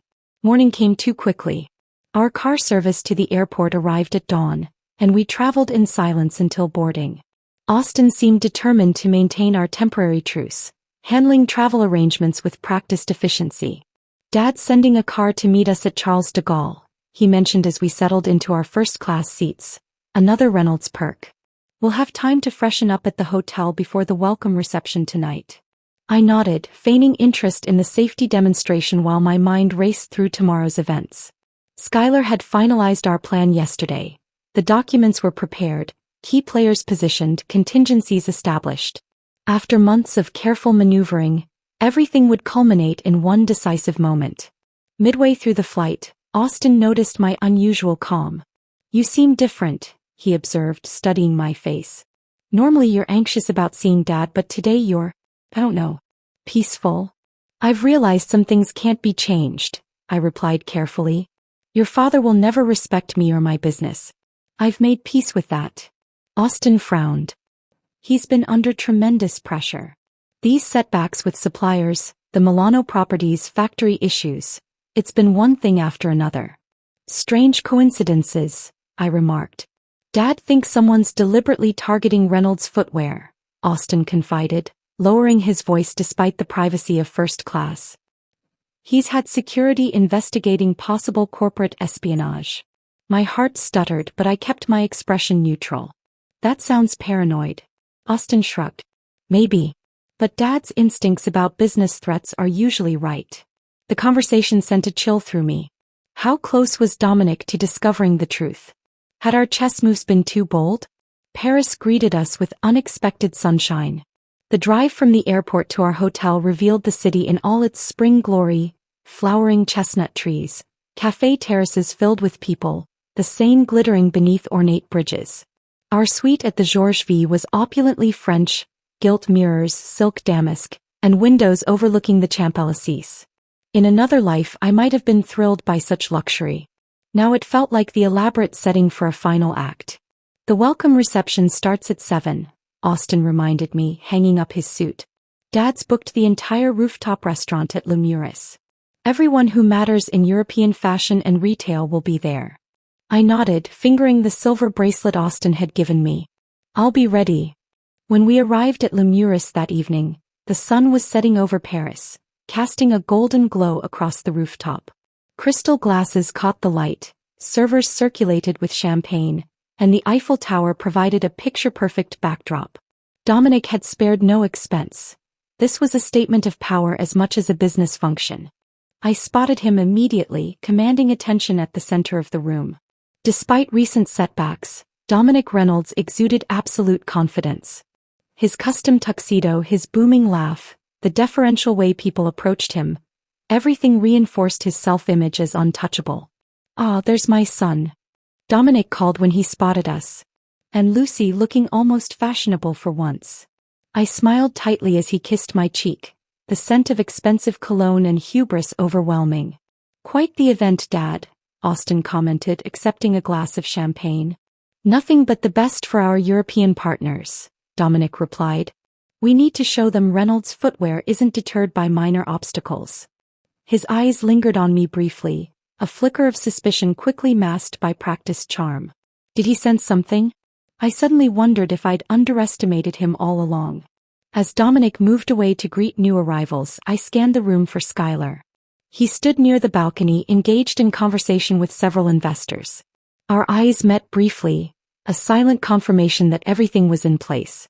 Tomorrow night at the formal dinner, the final piece would move. The chess game would end. And Dominic Reynolds wouldn't know what hit him. I slept fitfully in our luxury suite, waking before dawn to watch Paris come alive from our balcony. Today everything would change. I'd rehearsed this moment countless times in my mind, yet nothing could truly prepare me for what lay ahead. "You're up early," Austin commented, joining me with coffee. "Nervous about tonight?" "Just appreciating the view," I deflected, accepting the cup he offered. This small kindness, remembering exactly how I took my coffee, reminded me of our early days together. "Dad's in rare form," he warned. "The investors seem convinced by his confidence, but he's on edge. The pressure's getting to him." I nodded, saying nothing. Let Dominic enjoy his final hours of control. The day passed in a blur of sightseeing, a facade of normalcy as Austin and I strolled along the Seine, visited the Louvre and shared lunch at a sidewalk cafe. If he noticed my distraction, he didn't mention it. Perhaps he was lost in his own thoughts too. "I've been thinking about us," Austin said suddenly as we crossed the Pont d'Arts. "About how things used to be before Dad pulled me deeper into the company." My heart stuttered. And I miss us," he admitted quietly. "I don't like who I've become, Lucy." The sincerity in his voice nearly broke my resolve. For a moment I considered calling Skylar, canceling our plan, giving Austin another chance. But then he continued. "After this Paris event, Dad wants me to head the Asian expansion. It would mean relocating to Singapore for at least a year." "Us or just you?" I asked, already knowing the answer. Austin didn't meet my eyes. "He thinks it would be better if I focused entirely on business. No distractions." And there it was, confirmation that nothing had really changed. Austin would always choose Dominic's approval over our marriage. "We should head back to the hotel," I said, my decision solidified. "We need to get ready for tonight." The formal dinner was held in a private chateau outside Paris, a 17th-century estate Dominic had rented exclusively for the occasion. Crystal chandeliers illuminated the grand ballroom, string musicians played softly in the corner, and elegantly dressed waitstaff circulated with champagne and hors d'oeuvres. I wore a black gown, one of my own designs, with Austin's silver bracelet as my only jewelry. Skylar arrived separately, giving me a barely perceptible nod as he greeted various business associates. Dominic commanded attention at the head table, surrounded by his most important guests. Austin and I were seated nearby, close enough to be observed but not close enough to participate in the primary conversations. A calculated placement that reflected my status in Dominic's world. When dinner was served, Dominic rose for a toast. The room immediately quieted. "Friends, partners, esteemed colleagues," he began, his voice carrying effortlessly. "Tonight we celebrate not just a business milestone but a vision. Reynolds Footwear has weathered recent challenges with the resilience that defines true industry leaders." Murmurs of approval rippled through the gathering. "With Davidson Tech as our partner," he continued, raising his glass towards Skylar, "our European expansion continues despite the efforts of those who sought to undermine us." His gaze swept the room, lingering momentarily on me before moving on. Did he suspect? The thought sent a chill through me. To the future of Reynolds Footwear across Europe and beyond. Glasses clinked as guests applauded. Dominic basked in the adulation, every inch the Victoria's CEO. As the main course was served, he worked the room, stopping at our table last. "Austin, the Singapore arrangements are finalized," he announced loudly. "The board unanimously approved your leadership of the Asian division." "That's wonderful news," Austin replied with practiced enthusiasm. Dominic turned to me with a smirk. "Don't worry, Lucy. While Austin builds our family legacy in Asia, you can continue playing with your little dress shop." I maintain my composure. "Lucid Designs is hardly little anymore, Dominic. We're opening our Milano location next month." His expression tightened. "Milano? Interesting coincidence."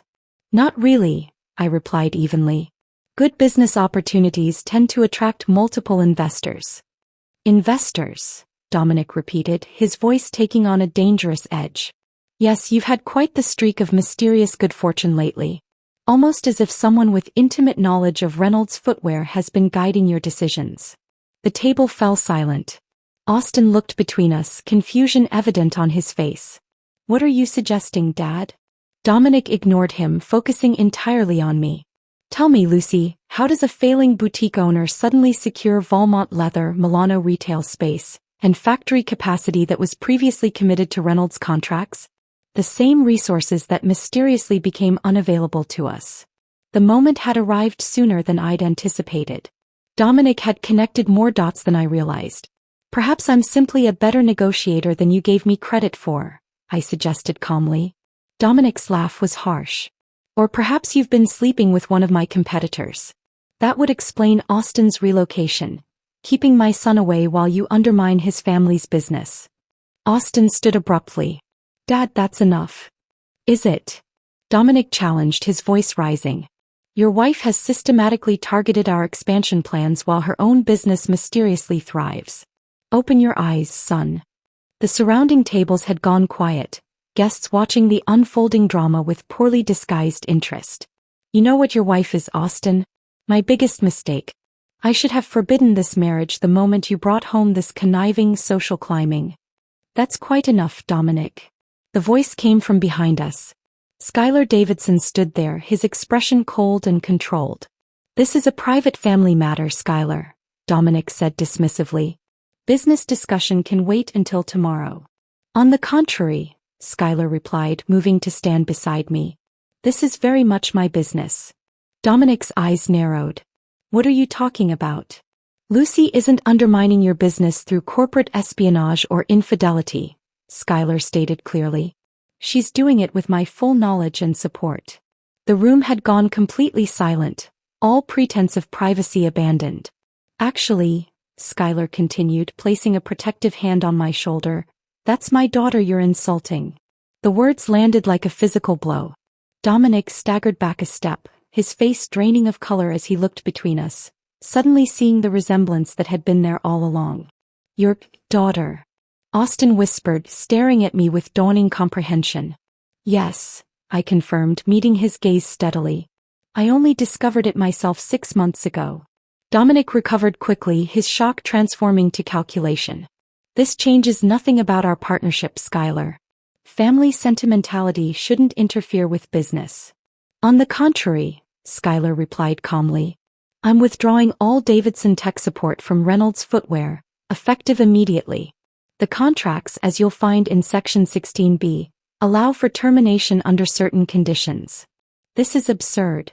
Dominic sputtered, his composure cracking. "You can't." "I believe the board will be particularly interested in the evidence of workplace harassment we've documented," Skylar continued. "Not to mention the creative accounting regarding Asian production costs." Dominic's face turned an alarming shade of red. Several board members were now moving toward our table, expressions grave. In that moment of perfect justice I felt strangely hollow. Revenge, after consuming my every thought for months, tasted ashen in victory. Austin stood frozen, betrayal etched across his features. "You planned this," he said quietly. "All of it." "Yes," I admitted. There was no point in lying now. "After years of watching your father demean me, control you, and hurt countless others without consequence." The pain in Austin's eyes cut deeper than I'd expected. "You used me. No more than you allowed your father to use you against me," I replied softly. In the chaos that followed, Dominic being escorted out by board members, guests whispering furiously, photographers from the business press capturing the meltdown. Austin and I stood apart, the wreckage of our marriage laid bare between us. Later that night I stood alone in our hotel suite, watching the lights of Paris shimmer below. Austin had moved to another room, needing space to process everything. I couldn't blame him. Skylar had offered me his private jet back to the States whenever I was ready. Lucid Designs was secure, its future bright without the shadow of Dominic Reynolds looming over it. I had won. Yet victory felt complicated. In destroying Dominic, I'd become capable of calculated deception. In seeking justice, I'd employed methods that troubled my conscience. The line between righteous vengeance and simple revenge had blurred somewhere along the way. As dawn broke over Paris, I made peace with the contradictions. I couldn't undo my choices, but I could determine what came next. There would be no more chess games, no more secret manipulations. Whatever I built from here, business, relationships, perhaps even a reconciliation with Austin if he could ever forgive me, would be founded on transparency. Dominic Reynolds had called me his biggest mistake. Perhaps in the end his biggest mistake was underestimating exactly whose daughter I was. My husband insulted my family, saying I came from nothing. His face turned ghostly white when my father's private jet landed, carrying a team of lawyers ready to take back everything he thought he owned. It happened so quickly. One moment we were all laughing around the dinner table, the rich aroma of roasted chicken filling the air, and the next Charles had me in his sights. I had always known he had a sharp tongue, but I had never imagined it could cut so deeply. The evening had started innocently enough. It was a family gathering, a rare moment where we all came together, sharing stories and catching up. His parents, my parents, aunts, uncles, cousins, everyone was there. The air was light, filled with chatter and laughter, and I should have felt at ease. But something about the way Charles had been glancing at me all night told me something wasn't right. He had this smirk on his face that I couldn't quite place, an edge to his smile that made my stomach churn. We were all seated at the long table with plates full of food in front of us. Charles had been talking about a new business deal, one he was proud of, boasting about how it would take him to the next level. But it didn't take long for the conversation to shift. Somehow it always came back to me, my family, my background. "Well, Sarah," Charles said, leaning back in his chair with a laugh that didn't reach his eyes, "it's funny, isn't it? I mean, I've got all these grand plans and then there's you, just a girl who came from nothing." I froze. My heart skipped a beat as I stared at him, unsure if the words I heard were real. He didn't stop there. "I mean, come on. Look at your family. You know, nobodies, just regular folks, huh? It's almost cute how they pretend they're something." My hands clenched under the table and I could feel my chest tighten, but I refused to let the anger rise to my face. I couldn't let him see how much his words hurt me. I took a deep breath, focusing on the conversation around me, but the mocking tone, the ridicule, it stuck with me. I glanced around the table, half expecting someone to speak up, to defend me, but everyone stayed silent. No one wanted to cross Charles, the man of the hour, the one who seemed to have it all. I felt small, insignificant. My mind was racing. How could he say something like that? I had worked so hard to be where I was, yet here I was, being reduced to nothing in front of everyone. But the worst part? He said it with such ease, like it was just another joke, a harmless jab. It wasn't the first time I'd felt his superiority, but this was different. It was a deliberate strike aimed directly at my heart. I wanted to scream at him, to throw my plate across the room, to tell him how wrong he was, how he didn't know a damn thing about my family or me. But instead I swallowed hard, my eyes stinging with the beginning of tears I refused to shed. I excused myself from the table, walking away before I could say something I'd regret. I found myself standing alone in the living room, leaning against the cold window, staring outside into the night. The streets below were quiet, peaceful, completely unaware of the storm that was brewing inside me. My reflection in the glass looked back at me and I barely recognized the woman staring back. She was hurt, angry, broken in some way. I wanted to shatter the reflection, but instead I stood there letting the tears fall. How could he say those things to me about my family? My parents worked their entire lives, struggling to give me the opportunities one had. They weren't wealthy, they didn't have fancy titles or a luxurious lifestyle, but they had love. They had strength. And that was something Charles would never understand. But then something inside me shifted. I didn't want to be this weak, hurt woman. I was more than what he thought of me. I had been raised by parents who showed me the value of hard work, integrity, and loyalty. If Charles didn't see that, then he didn't deserve a place in my life. I wasn't going to let him define who I was. I wiped away the tears, a new resolve settling in my chest. No more.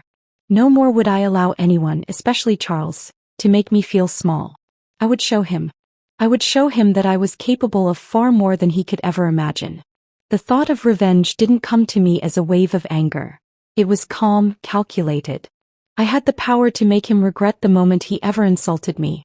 I wasn't just a woman who came from nothing. I was Sarah, a woman with a family that loved me, a woman with a strength that Charles could never understand. And if he thought he could tear me down with words, he was mistaken. From that moment, I promised myself that I would make him pay for every hurtful word he'd ever said. I didn't know how, but I would make sure that Charles learned exactly who I was. And in the process, I would show myself just how strong I truly was. The next time I saw him, he wouldn't know what hit him.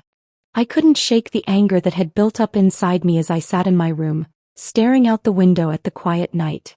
Charles's words echoed in my mind like a loud drumbeat, each repetition making my blood boil just a little bit more. But as much as I wanted to focus on what had just happened, something kept nagging at me. There was this feeling, a sense of urgency, like I needed to understand more about my own life. My own history. I had always known my father, Robert, as a quiet man. He was a simple businessman, or so I thought. Growing up, we lived in a modest home and I never questioned how we lived. My mother often said, "We might not have money, but we have love." And that's all that mattered to me. But tonight something inside me clicked. Charles had humiliated me not just for who I was, but for where I came from. The weight of his words made me feel like I was nothing. But were they really true? Was I truly as insignificant as he made me feel? I needed to know more about my father, about my family. If I was going to take control of this situation, I had to understand where I came from. Maybe it was time to look deeper into things I had ignored or brushed aside for years. The next morning, I found myself going through old family records, letters, and anything that could give me a clue about my father's past. I pulled out old photo albums, flipping through yellowed pages filled with memories. There was one photograph that caught my eye. My father standing next to a man I didn't recognize. They were shaking hands, their smiles wide, but something about the way they looked in that picture struck me. The man beside my father wasn't just anyone. I didn't know it yet, but this man was about to open my eyes to a truth that would change everything. I called my mother, trying to stay calm as I asked her about the photograph. She hesitated and I could hear the change in her voice. "Sarah, you don't need to worry about that man. Your father, he's always been a private person," she said, her tone unusually guarded. I pushed further. "Mom, I need to know. Who is he?" There was silence on the other end of the phone. Finally, she sighed. "I think it's time you know the truth. Your father is more than what he's let on. He's a very private man, but he's not just a businessman. He's involved in some very powerful circles." I felt a chill run down my spine. The world I thought I knew, the life I thought I understood, was unraveling before me. My father, the quiet, modest man who had always been a background figure, was far more than I ever imagined. I pressed her for more details, but she told me that my father had always kept his wealth hidden, that he preferred to remain out of the public eye. It wasn't until later, much later, that I would understand just how far his reach really extended. After the call ended, I sat there in stunned silence. My mind raced with questions. Why had my father kept this secret? Was I living a lie all these years? Had Charles been right? I felt lost, unsure of where to go next. But my mother's cryptic words kept haunting me. My father had always kept an eye on things, but now I was starting to realize just how closely he had been watching me. I dug deeper into my father's past, and the more I learned, the more my world shifted. My father's name wasn't just known in business circles. It was known internationally. He had investments in companies all over the world, owned properties in countries I had never even been to, and had connections that reached the highest levels of government. His private jet wasn't just for luxury. It was a tool to move him, and those he protected, in and out of situations no one else could even dream of navigating. The more I uncovered, the more I realized that my father had always been there, watching over me in ways I never knew. He had known about Charles even before I did. He had known about the way Charles treated me, the way he belittled my family. And he had done nothing to stop it until now. As the pieces began to fall into place, I felt a strange sense of empowerment. This was my family. This was my heritage, and it was so much more than I ever realized. I wasn't just a girl from nothing, as Charles had so carelessly put it. I had a legacy, one that stretched far beyond what anyone, especially Charles, could ever imagine. The realization hit me hard. My father had known everything. He had seen the way I had struggled, seen how Charles treated me. But instead of stepping in, he had waited. He had waited for the right moment, and now I knew why. This moment, this insult, this humiliation, was the trigger. It was his way of showing me that I wasn't powerless. I had always had the power within me, but now I had the knowledge to back it up. My next move was clear. I had no intention of letting Charles get away with what he had said. But I wasn't going to confront him head-on. That wasn't the way. I wasn't going to let him see the anger on my face. Instead, I was going to make sure that when the time came, it would be him who was left stunned, left powerless. And it wasn't just about getting revenge. It was about reclaiming who I was. About proving to myself that I wasn't just some girl from nothing. I was Sarah, my father's daughter, with a legacy that demanded respect. I wasn't going to allow Charles to belittle me any longer. I closed my eyes, imagining the day when everything would change. When the secrets my father had kept would finally come to light, and Charles would understand just how wrong he had been about me. About us. And so my journey began. Not just to confront Charles, but to reclaim everything I had lost in that single moment. I wasn't just fighting for revenge, I was fighting for my own identity, my own strength. As I prepared for the next step, I knew one thing for sure. I was not who Charles thought I was. And soon he would learn that the hard way. The more I learned about my father's hidden life, the more I realized just how little I truly knew. It was like stepping into an entirely new world. One that had been right under my nose all this time. There was a weight to it, something heavy that settled in my chest. I had always thought of Robert as just my father. But now I saw him as something more. Something much larger than I could ever imagine. I spent the next few days buried in research, diving into every scrap of information I could find. I didn't want to leave any stone unturned. Every document I uncovered, every secret I exposed, added more layers to the mystery of my family. The truth was becoming clear. My father was not just a businessman. He was a man who had orchestrated an empire from the shadows. And I was a part of it, whether I knew it or not. But as the puzzle pieces fell into place, something else struck me. A deeper, more unsettling truth was beginning to emerge. If my father had been watching me all these years, then surely he knew everything about Charles. He had known what was happening behind closed doors, how Charles had been mocking my family, belittling me for my past. And he had done nothing. It wasn't that he hadn't cared. It was that he had chosen to stay in the background. Waiting. Watching. I wasn't sure what bothered me more. That my father had let me face the humiliation alone, or that he knew everything and had decided not to intervene, at least not until now. I sat in my room, staring at the documents scattered across the desk, feeling the weight of the decision I had to make. I was done being passive. I was done being the one who was always left to pick up the pieces. This was my life, my dignity, and I wasn't going to wait any longer. I wasn't just going to let my father handle it. It was time for me to take control. As I sat there lost in thought, my phone buzzed on the desk. It was an unfamiliar number, but something inside me told me to answer it. I picked up, and before I could say anything, a calm voice on the other end spoke. "Miss Sarah," the voice said, its tone steady and professional. "This is Agent Wallace. I've been assigned by your father to ensure your safety and well-being. I believe you're aware of the situation regarding your husband." My heart skipped a beat. My father had been watching me. All this time. I swallowed, trying to keep my voice steady. "What do you mean?" "The insult at the dinner table," Agent Wallace continued. "We've been keeping track of your husband's actions, and we've seen enough. It's time to take action." A chill ran down my spine. This was real. It wasn't just about me anymore. My father had seen everything, and now he was going to act. "Your father has already made arrangements," Wallace said. "We're ready to move forward.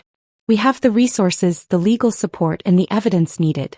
We're going to make sure your husband understands the consequences of his actions." I felt a strange mix of emotions: relief, excitement, and fear. The revenge I had been fantasizing about was finally within my reach. But it wasn't just mine to carry out anymore. It wasn't just my anger that was driving this. It was my father's power, his legacy, and his will. I had a new sense of purpose now and I was ready to see it through. What do I need to do? I asked, my voice barely above a whisper. Trust us, Wallace said. Everything is already in motion. You don't need to worry about anything. Just stay where you are and we'll take care of the rest. I set the phone down, my heart racing. Everything had just changed. My life, my relationship, my entire sense of self. All of it was shifting in ways I hadn't expected. I wasn't just Sarah anymore. I was someone with power, with a history, and with the means to reshape my future. I spent the next few hours pacing around my house, waiting for something, anything, to happen. My mind spun with thoughts of Charles. The way he had humiliated me, the way he had treated my family. He thought he could control me. He thought he could belittle me. But he had no idea who I really was. I wasn't just his wife, some insignificant woman who didn't matter. I was Robert's daughter, someone who had a legacy. Someone who would not be pushed around. I felt the anger and hurt that I had been holding on to for so long bubbling up inside me again. But this time it was different. It wasn't just the frustration of being belittled. It was the drive of someone who was about to take everything back. I wasn't going to let Charles win. I wasn't going to let him get away with making me feel like nothing. As the hours passed, I began to hear the distant hum of a jet flying overhead. My heart raced. I knew what was happening. I knew that my father's private jet had arrived and with it a team of lawyers. A team that would bring everything crashing down around Charles. The jet landed not far from my house, and I felt a sense of inevitability wash over me. This was happening. There was no turning back now. I stood by the window, watching as the team of lawyers gathered their documents and prepared to descend on Charles. I couldn't help but feel a mix of satisfaction and unease. This was everything I had wanted. And yet, I couldn't shake the nagging feeling that I was stepping into a world I hadn't fully prepared for. My father's empire was vast, and I was only just beginning to understand the true extent of it. But I couldn't let myself doubt now. This was the moment I had been waiting for. And as I watched the lawyers leave for Charles's office, I knew that everything was about to change. My life was no longer defined by his insults. My life was mine to control, and I wasn't going to let anyone, least of all Charles, take that from me again. The morning after the call from Agent Wallace felt like the calm before the storm. I had spent the night wide awake, my thoughts swirling like a never-ending storm. Now, as daylight broke through my bedroom window, I couldn't shake the feeling that everything had changed. My father's private jet had landed, bringing with it a team of lawyers who were prepared to dismantle Charles's empire. I could feel the intensity building inside me. The plan was in motion, and soon, Charles would realize that he had messed with the wrong person. As I walked through the house, I felt the weight of what was about to happen. I had never imagined that my life would take such a dramatic turn. But in some ways I was relieved. The anger that had been building inside me for so long was finally being directed toward something. I was no longer just a passive victim in my own life. I was part of something bigger, something powerful, and I had the chance to fight back. I glanced at my phone. There was a message from Agent Wallace. We're ready to move forward. Just stay calm and trust that we've got everything covered. The legal team is already in motion. I took a deep breath and steadied myself. There was no turning back now. I had to trust them. I had to trust my father, even if part of me felt conflicted about everything he had done, or rather not done, until now. It didn't matter. I was here now, standing at the edge of a new life, and I couldn't afford to look back. The next few hours were a blur. I received another message from Wallace, this time detailing Charles's schedule for the day. The lawyers were going to intercept him during his meeting at his office. It was all meticulously planned out. I couldn't help but be amazed at how much thought and effort had been put into this. Everything was falling into place. I imagined what Charles would be feeling right now. Probably too arrogant to even consider the possibility of what was coming. He had always thought he was untouchable. But he was wrong. I spent the next few hours pacing the house, trying to calm my nerves. The air felt thick, like something electric was charging the atmosphere. The doorbell rang and my heart jumped in my chest. I quickly opened the door to find a black SUV parked in front of the house. A man in a sharp suit stepped out, a briefcase in hand. "Miss Sarah," he said with a slight nod, introducing himself as one of my father's legal representatives. "We're ready to proceed. Are you prepared?" I nodded, feeling a wave of both relief and anxiety wash over me. "I'm ready." We drove to Charles's office. the SUV moving through the city streets with an almost eerie precision. I kept my eyes on the road, but my mind was a whirlwind of emotions. I thought about everything that had led to this moment. The years of putting up with Charles's arrogance, the countless times he belittled me, the constant reminder that my past meant nothing to him. But all of that was about to change. When we arrived at Charles's office, I waited in the car while the legal team went inside. They didn't need me yet. I could only imagine how Charles would react when the team presented him with the evidence they had collected. It was time for him to understand that his empire wasn't as solid as he thought. I felt my pulse quicken as I waited, every minute stretching longer than the last. What was happening inside? I couldn't wait any longer. I texted Wallace asking for an update. The reply came quickly, "Everything's going as planned. He's been served with the first set of documents. He's furious, but he's trying to play it off as if it's nothing." I sat back in the seat, gripping the edge of the car door. I knew Charles. I knew how he could be when things weren't going his way. The arrogance in his voice would likely turn to panic as soon as the legal team started presenting their evidence.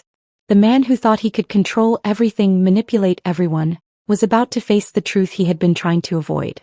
Minutes later, the car door opened. One of the lawyers stepped inside, his face unreadable. "It's time," he said quietly. I nodded and followed him out of the car, my heels clicking against the pavement. Inside, Charles's office was as pristine as always, the glass walls offering a view of the city below. Charles was sitting behind his massive desk, his posture stiff, his face a mask of irritation. When he saw me walk in, his eyes narrowed. "What is this?" he asked, his voice dripping with disdain. The lawyer stepped forward, holding a stack of documents. "Mr. Collins," he began, his voice calm and authoritative, "we're here to present evidence regarding your business dealings, specifically in relation to some questionable financial practices and legal violations." Charles's eyes flickered with uncertainty, but he quickly recovered, his bravado returning. "This is a joke," he scoffed. "You think you can intimidate me with a few papers? I don't have time for this." But the lawyer continued, "We also have information about your offshore accounts, the shell companies you've been using to launder money, and the illegal transactions that have been going on under your watch. We've got everything, proof, witnesses, and records that tie you to several criminal activities." The color drained from Charles's face as the words hit him one after another. His mouth opened, but no sound came out. He looked at me then, his eyes flashing with disbelief. "You," he said hoarsely, "you did this." I didn't answer. I didn't need to. I watched as the truth hit him like a freight train, the weight of his own lies crashing down on him. His empire, the one he had built through deceit and manipulation, was starting to crumble, and there was nothing he could do to stop it. "I suggest we go over these documents in detail, Mr. Collins," the lawyer said, his tone unwavering. Charles looked at him, then at me, and finally he sank back into his chair, his hands trembling slightly. For the first time I saw fear in Charles's eyes. It was a strange, satisfying feeling. This was what he deserved. This was the consequence of treating me like I didn't matter, of thinking he could tear down everything that made me who I was. But even as I watched Charles fall apart, a part of me felt hollow. This wasn't just about seeing him lose everything. It was about my own redemption. This was the moment I had been waiting for, but I didn't want it to come at the cost of losing myself in the process. I had reclaimed my power, but I wasn't sure what to do with it yet. As the lawyers continued their work, I stepped back and let the weight of the moment settle over me. I had taken the first step, but there was still a long way to go. This wasn't just the end of Charles. It was the beginning of a new chapter for me.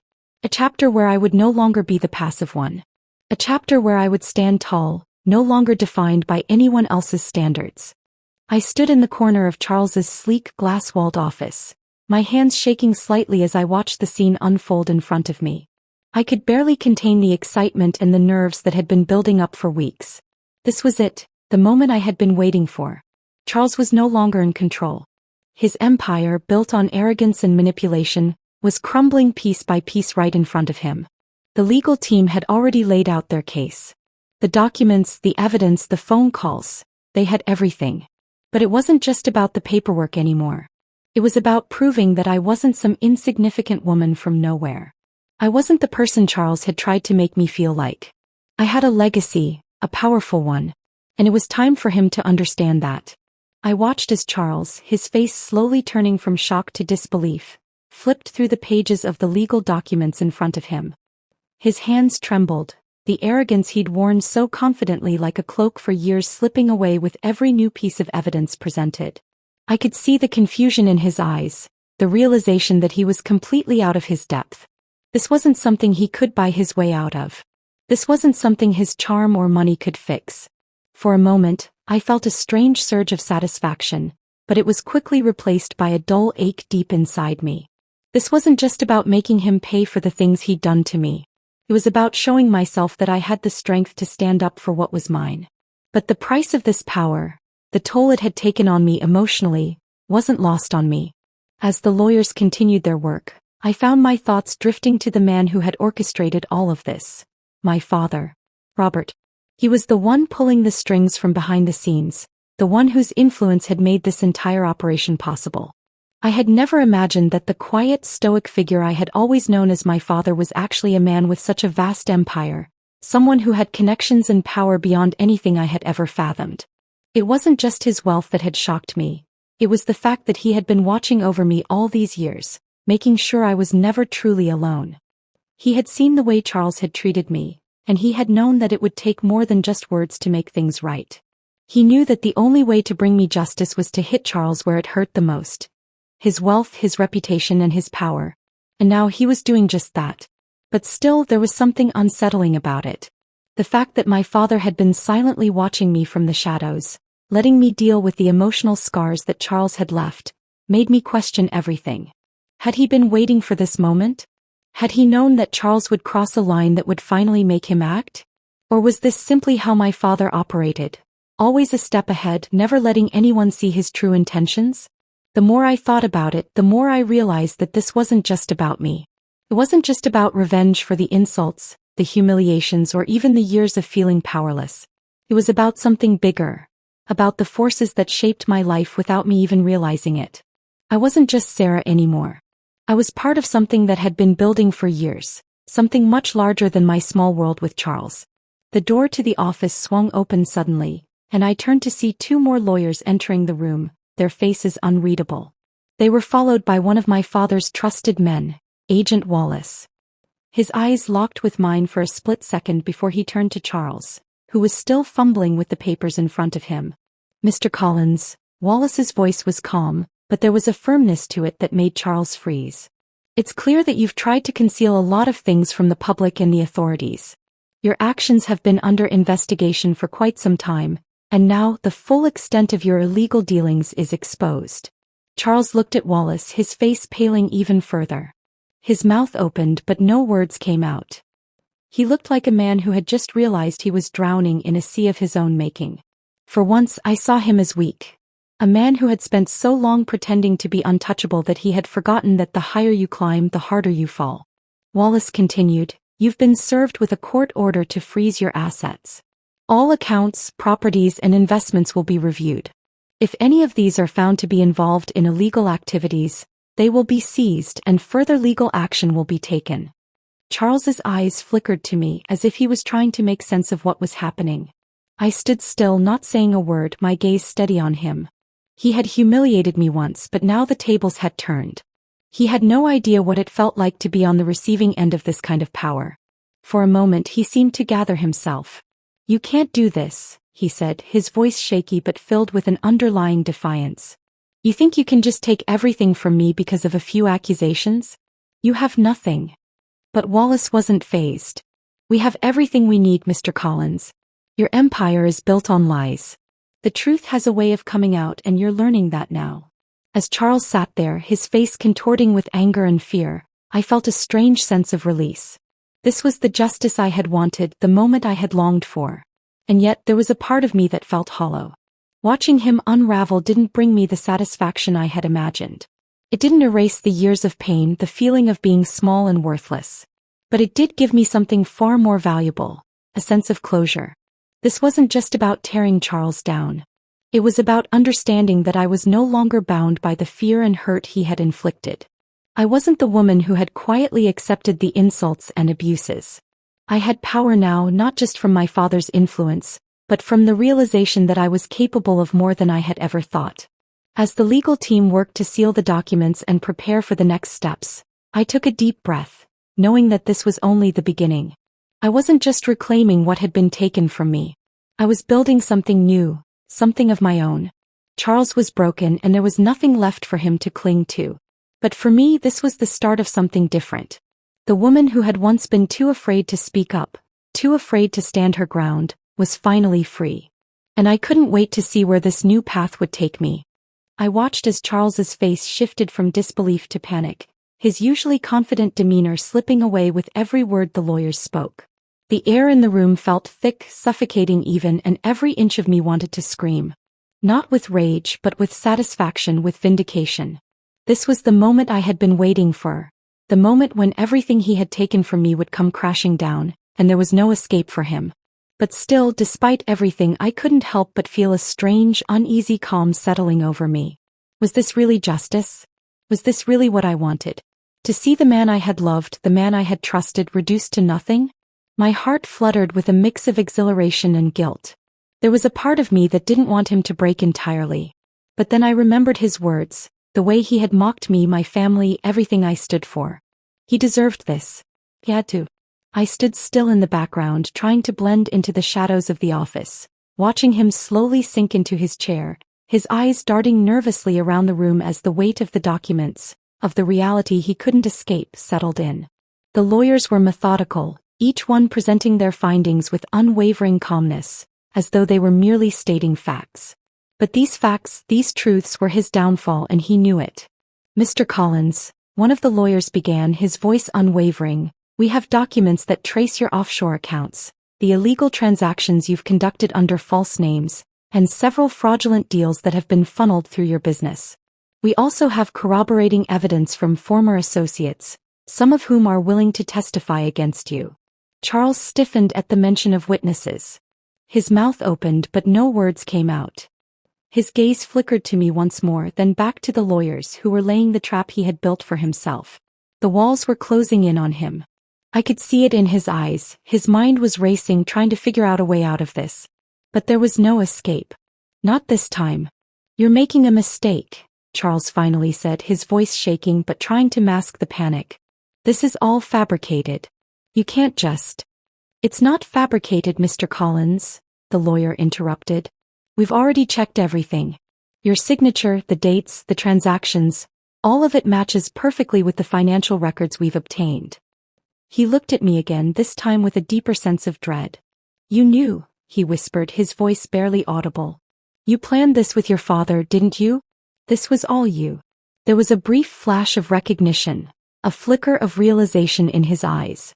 He had underestimated me, thinking I was just the woman who had been too quiet, too passive. But I wasn't. I wasn't just his wife anymore. I was so much more. "I didn't do this alone," I replied, my voice steady but carrying the weight of everything I had kept bottled up for so long. "But I knew what had to be done. You crossed a line, Charles, and now you'll face the consequences." I watched as he tried to find something, anything, to hold on to, but there was nothing left for him. The truth had already found him, and now there was no turning back. I couldn't feel sorry for him anymore. He had done enough to me, enough to my family. This was the price he had to pay. The lawyer continued, his words cutting through the thick silence. "We've also filed for the freezing of your assets, effective immediately. Your bank accounts, your investments, they're all under scrutiny now. Everything you've built is being dismantled, Mr. Collins." I saw Charles clench his fists, his knuckles turning white.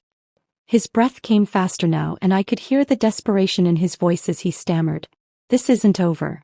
You don't know who I am. I can fix this. I can."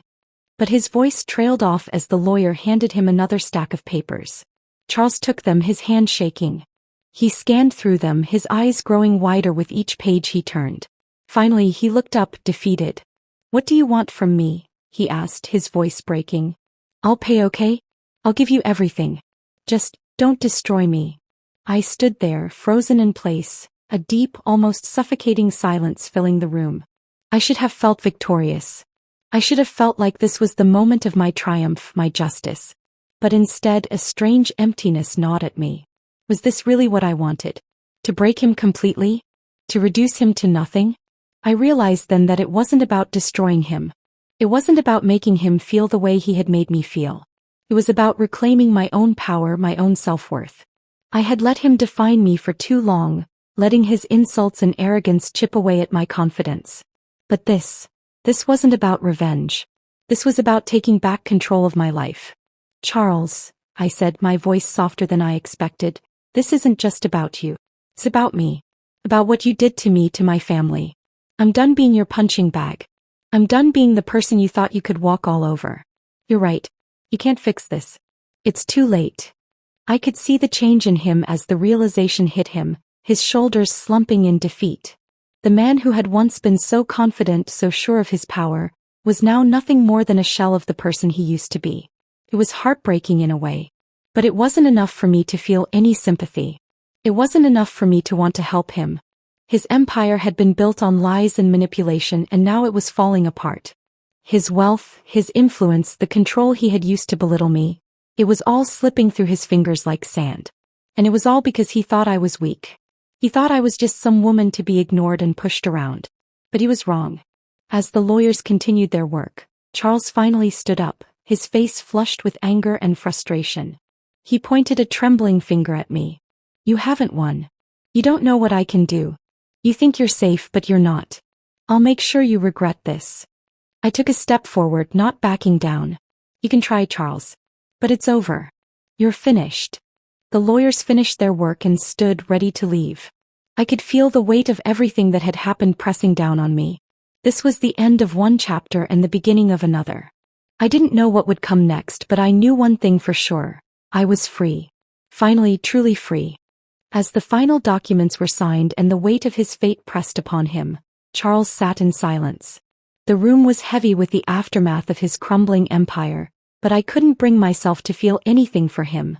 Not sympathy, not regret. The man who had once been the center of my world was now nothing but a shell of himself. And it wasn't just his wealth that had been stripped away. It was everything. His arrogance, his confidence, the very foundation of his identity. I stood across the room watching him as he slumped in his chair, his face pale, his eyes filled with disbelief. For a moment he looked lost, like a man who had woken up from a dream only to realize that everything he had built was nothing more than a mirage. His world had always been about power, about control, about making everyone around him feel small. And now it was slipping through his fingers. For years I had lived in his shadow, uncertain of my place in his world. I had allowed him to diminish me, to mock my family, my past. And for what? To be a part of his world. To be part of a game where the rules were always stacked against me? Not anymore. I was done playing by his rules. I was done being the woman who quietly accepted his cruel jabs and belittling remarks. Charles tried to stand, but his legs wavered beneath him. He caught himself on the edge of his desk, his knuckles white as he gripped the wood. I watched him, impassive, my heart no longer caught in the web of his manipulation. This wasn't about watching him suffer. It was about reclaiming my own strength, about standing on my own 2 feet for the first time in years.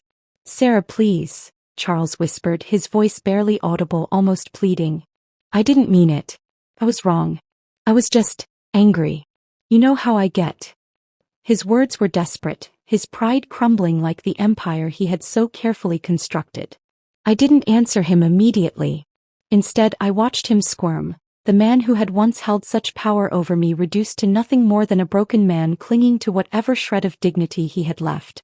It was strange, almost surreal to see him like this. The man who had made me feel like nothing was now the one who felt small.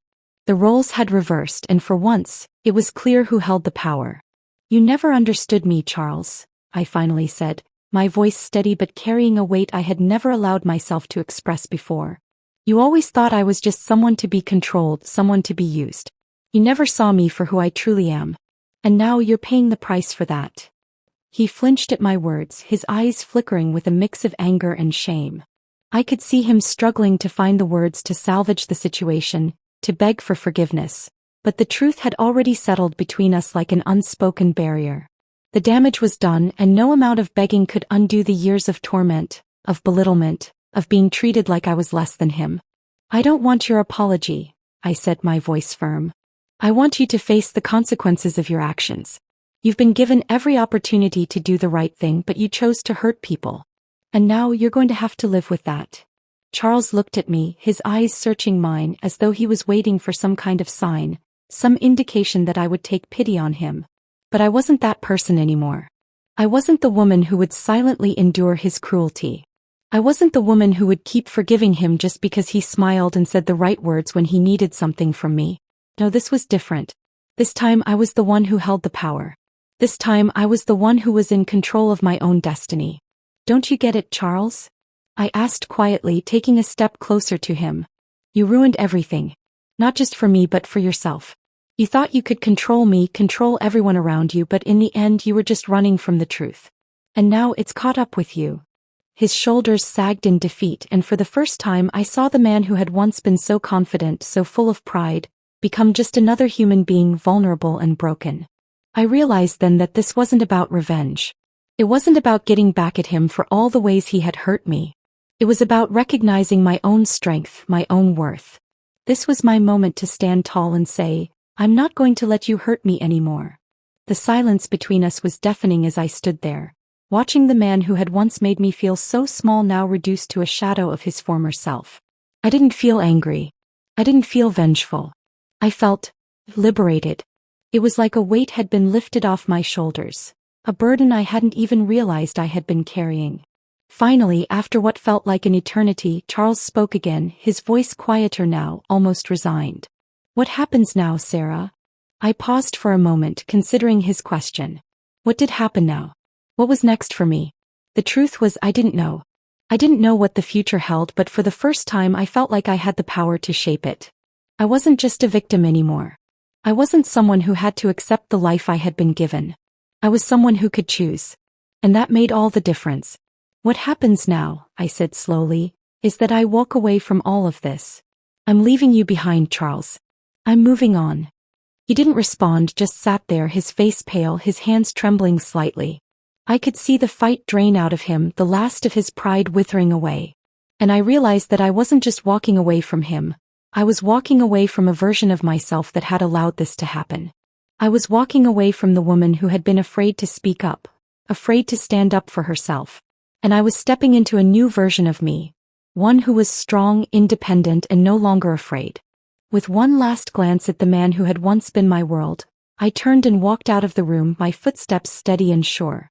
The door closed behind me with a soft click, and I knew that it was the closing of a chapter in my life that would never open again. I had taken back my power, and I wasn't going to let anyone take it from me ever again. The door closed softly behind me, but it felt like the whole world had shifted with that single click. I stood in the hallway for a moment, my back to the office, my mind still processing everything that had just happened. Charles, the man who had once held all the power in our relationship, the man who had made me feel so small, was now a broken shell of himself. The empire he had built was crumbling, and for the first time I felt a sense of freedom. But with that freedom came a strange emptiness, as though a part of me was missing. I leaned against the wall, staring at the polished floor, the sound of my own breath in the stillness of the hallway almost deafening. What now? What did I do with this newfound power, with this sense of self that had emerged from the ashes of everything I had endured? For so long I had defined myself by my relationship with Charles. I had been the wife, the support, the one who quietly endured. But now that role was gone. I wasn't just his wife anymore. I was something more. But what? My mind flashed back to the early days of our relationship, when everything had seemed so perfect. Charles had charmed me with his confidence, his ambition, his belief that we could conquer the world together. But somewhere along the way, that charm had turned into manipulation, and his ambition had twisted into something ugly. The man who had once promised me the world had made me feel like I wasn't worth anything. But now I had taken back control. I had walked away. And as I stood there in the hallway, I realized that this was my chance to finally start living for myself. To create a life that was mine, not defined by the man I had once loved, not defined by anyone else's expectations. It was time to build a future that was true to who I was. A future where I was the one calling the shots, where I was the one in control. I could feel the weight of the decision settling on my shoulders. There was no turning back now. I wasn't the same woman who had walked into that office hours ago. I wasn't the same woman who had stayed silent, who had allowed herself to be pushed around. I had found something inside myself, something strong, something unshakable, and now it was time to live it. I took a deep breath, letting the silence wash over me for a moment longer. The world outside was still, peaceful, but inside, everything was moving. My heart was racing, my thoughts scattered, but one thing was clear. I wasn't going back. I wasn't going to let the past define me any longer. As I made my way toward the exit, I found myself walking with purpose. My steps were steady, firm, and as I pushed open the door and stepped out into the daylight, I felt the warmth of the sun on my face. For the first time in a long time, I felt free. I had taken back control of my life, and no one, not Charles, not anyone, could take that away from me. The city around me seemed to hum with possibilities. There were so many things I wanted to do, so many places I wanted to go. But for the first time, I didn't feel the weight of someone else's expectations on my shoulders. I was finally free to chase my own dreams, to find out what I wanted from life. I pulled out my phone, hesitating for just a moment. There were so many people I needed to talk to. My parents, for one. I had so many questions about everything, about my father, about the legacy I had inherited, about what my future looked like now. But I couldn't reach out to them yet. Not until I had figured out who I was, not until I had taken the time to rebuild myself from the inside out. Instead, I called a friend, a woman I had known for years but hadn't kept in touch with as much as I would have liked. We used to be close before everything with Charles had consumed me. I needed someone who would understand the journey I was on. The phone rang twice before she answered. Sarah? Her voice was surprised but warm. Is everything okay? I smiled, leaning against the cool glass of the building. Yeah, everything's fine, I said, my voice stronger than it had been in a long time. Actually, I need a favor. Oh. He sounded curious now. What's up? I want to start over, I said, the words feeling both heavy and freeing. I want to do something for myself. I need some time away from everything. Away from this city, away from everything. Do you think you could help me find a place? There was a pause on the other end of the line, followed by a soft laugh. Of course. I know just the place. We'll make it happen. Just say when. I felt a wave of relief wash over me. It wasn't a grand gesture, but it was a start. A small step toward rebuilding my life. Toward creating a space where I could breathe, where I could figure out who I was, what I wanted, and how to get there. The conversation ended, and I stood there for a long time, staring out at the busy streets, watching the world move around me. But for once, I wasn't rushing to catch up with it. I wasn't following anyone's lead. I was choosing my own path. As the days went on, I took small steps, gathering the pieces of my life that I had left behind, sorting through old memories and letting go of things that no longer served me. I knew the road ahead wouldn't be easy. There would be days when I'd question myself, when I'd wonder if I had made the right choice, when the loneliness would creep in and make me doubt my strength. But I also knew that this was my time. My chance to rebuild, to reshape my life into something that felt true to who I was. I didn't need Charles to complete me. I didn't need anyone to validate my worth. I had found that within myself. And as I moved forward, I knew that nothing, no one, could take that from me. The future was mine, and for the first time in a long time I felt excited for what was to come. I had walked away from the past, and now it was time to embrace the unknown. And I was ready. More than ready. If you've enjoyed this journey of empowerment, transformation, and justice, don't forget to subscribe to our channel for more gripping stories like this. Stay tuned for more tales that will inspire, challenge, and captivate you. Your support means the world, so hit that subscribe button and be part of our growing community. Thanks for watching, and we'll see you in the next story.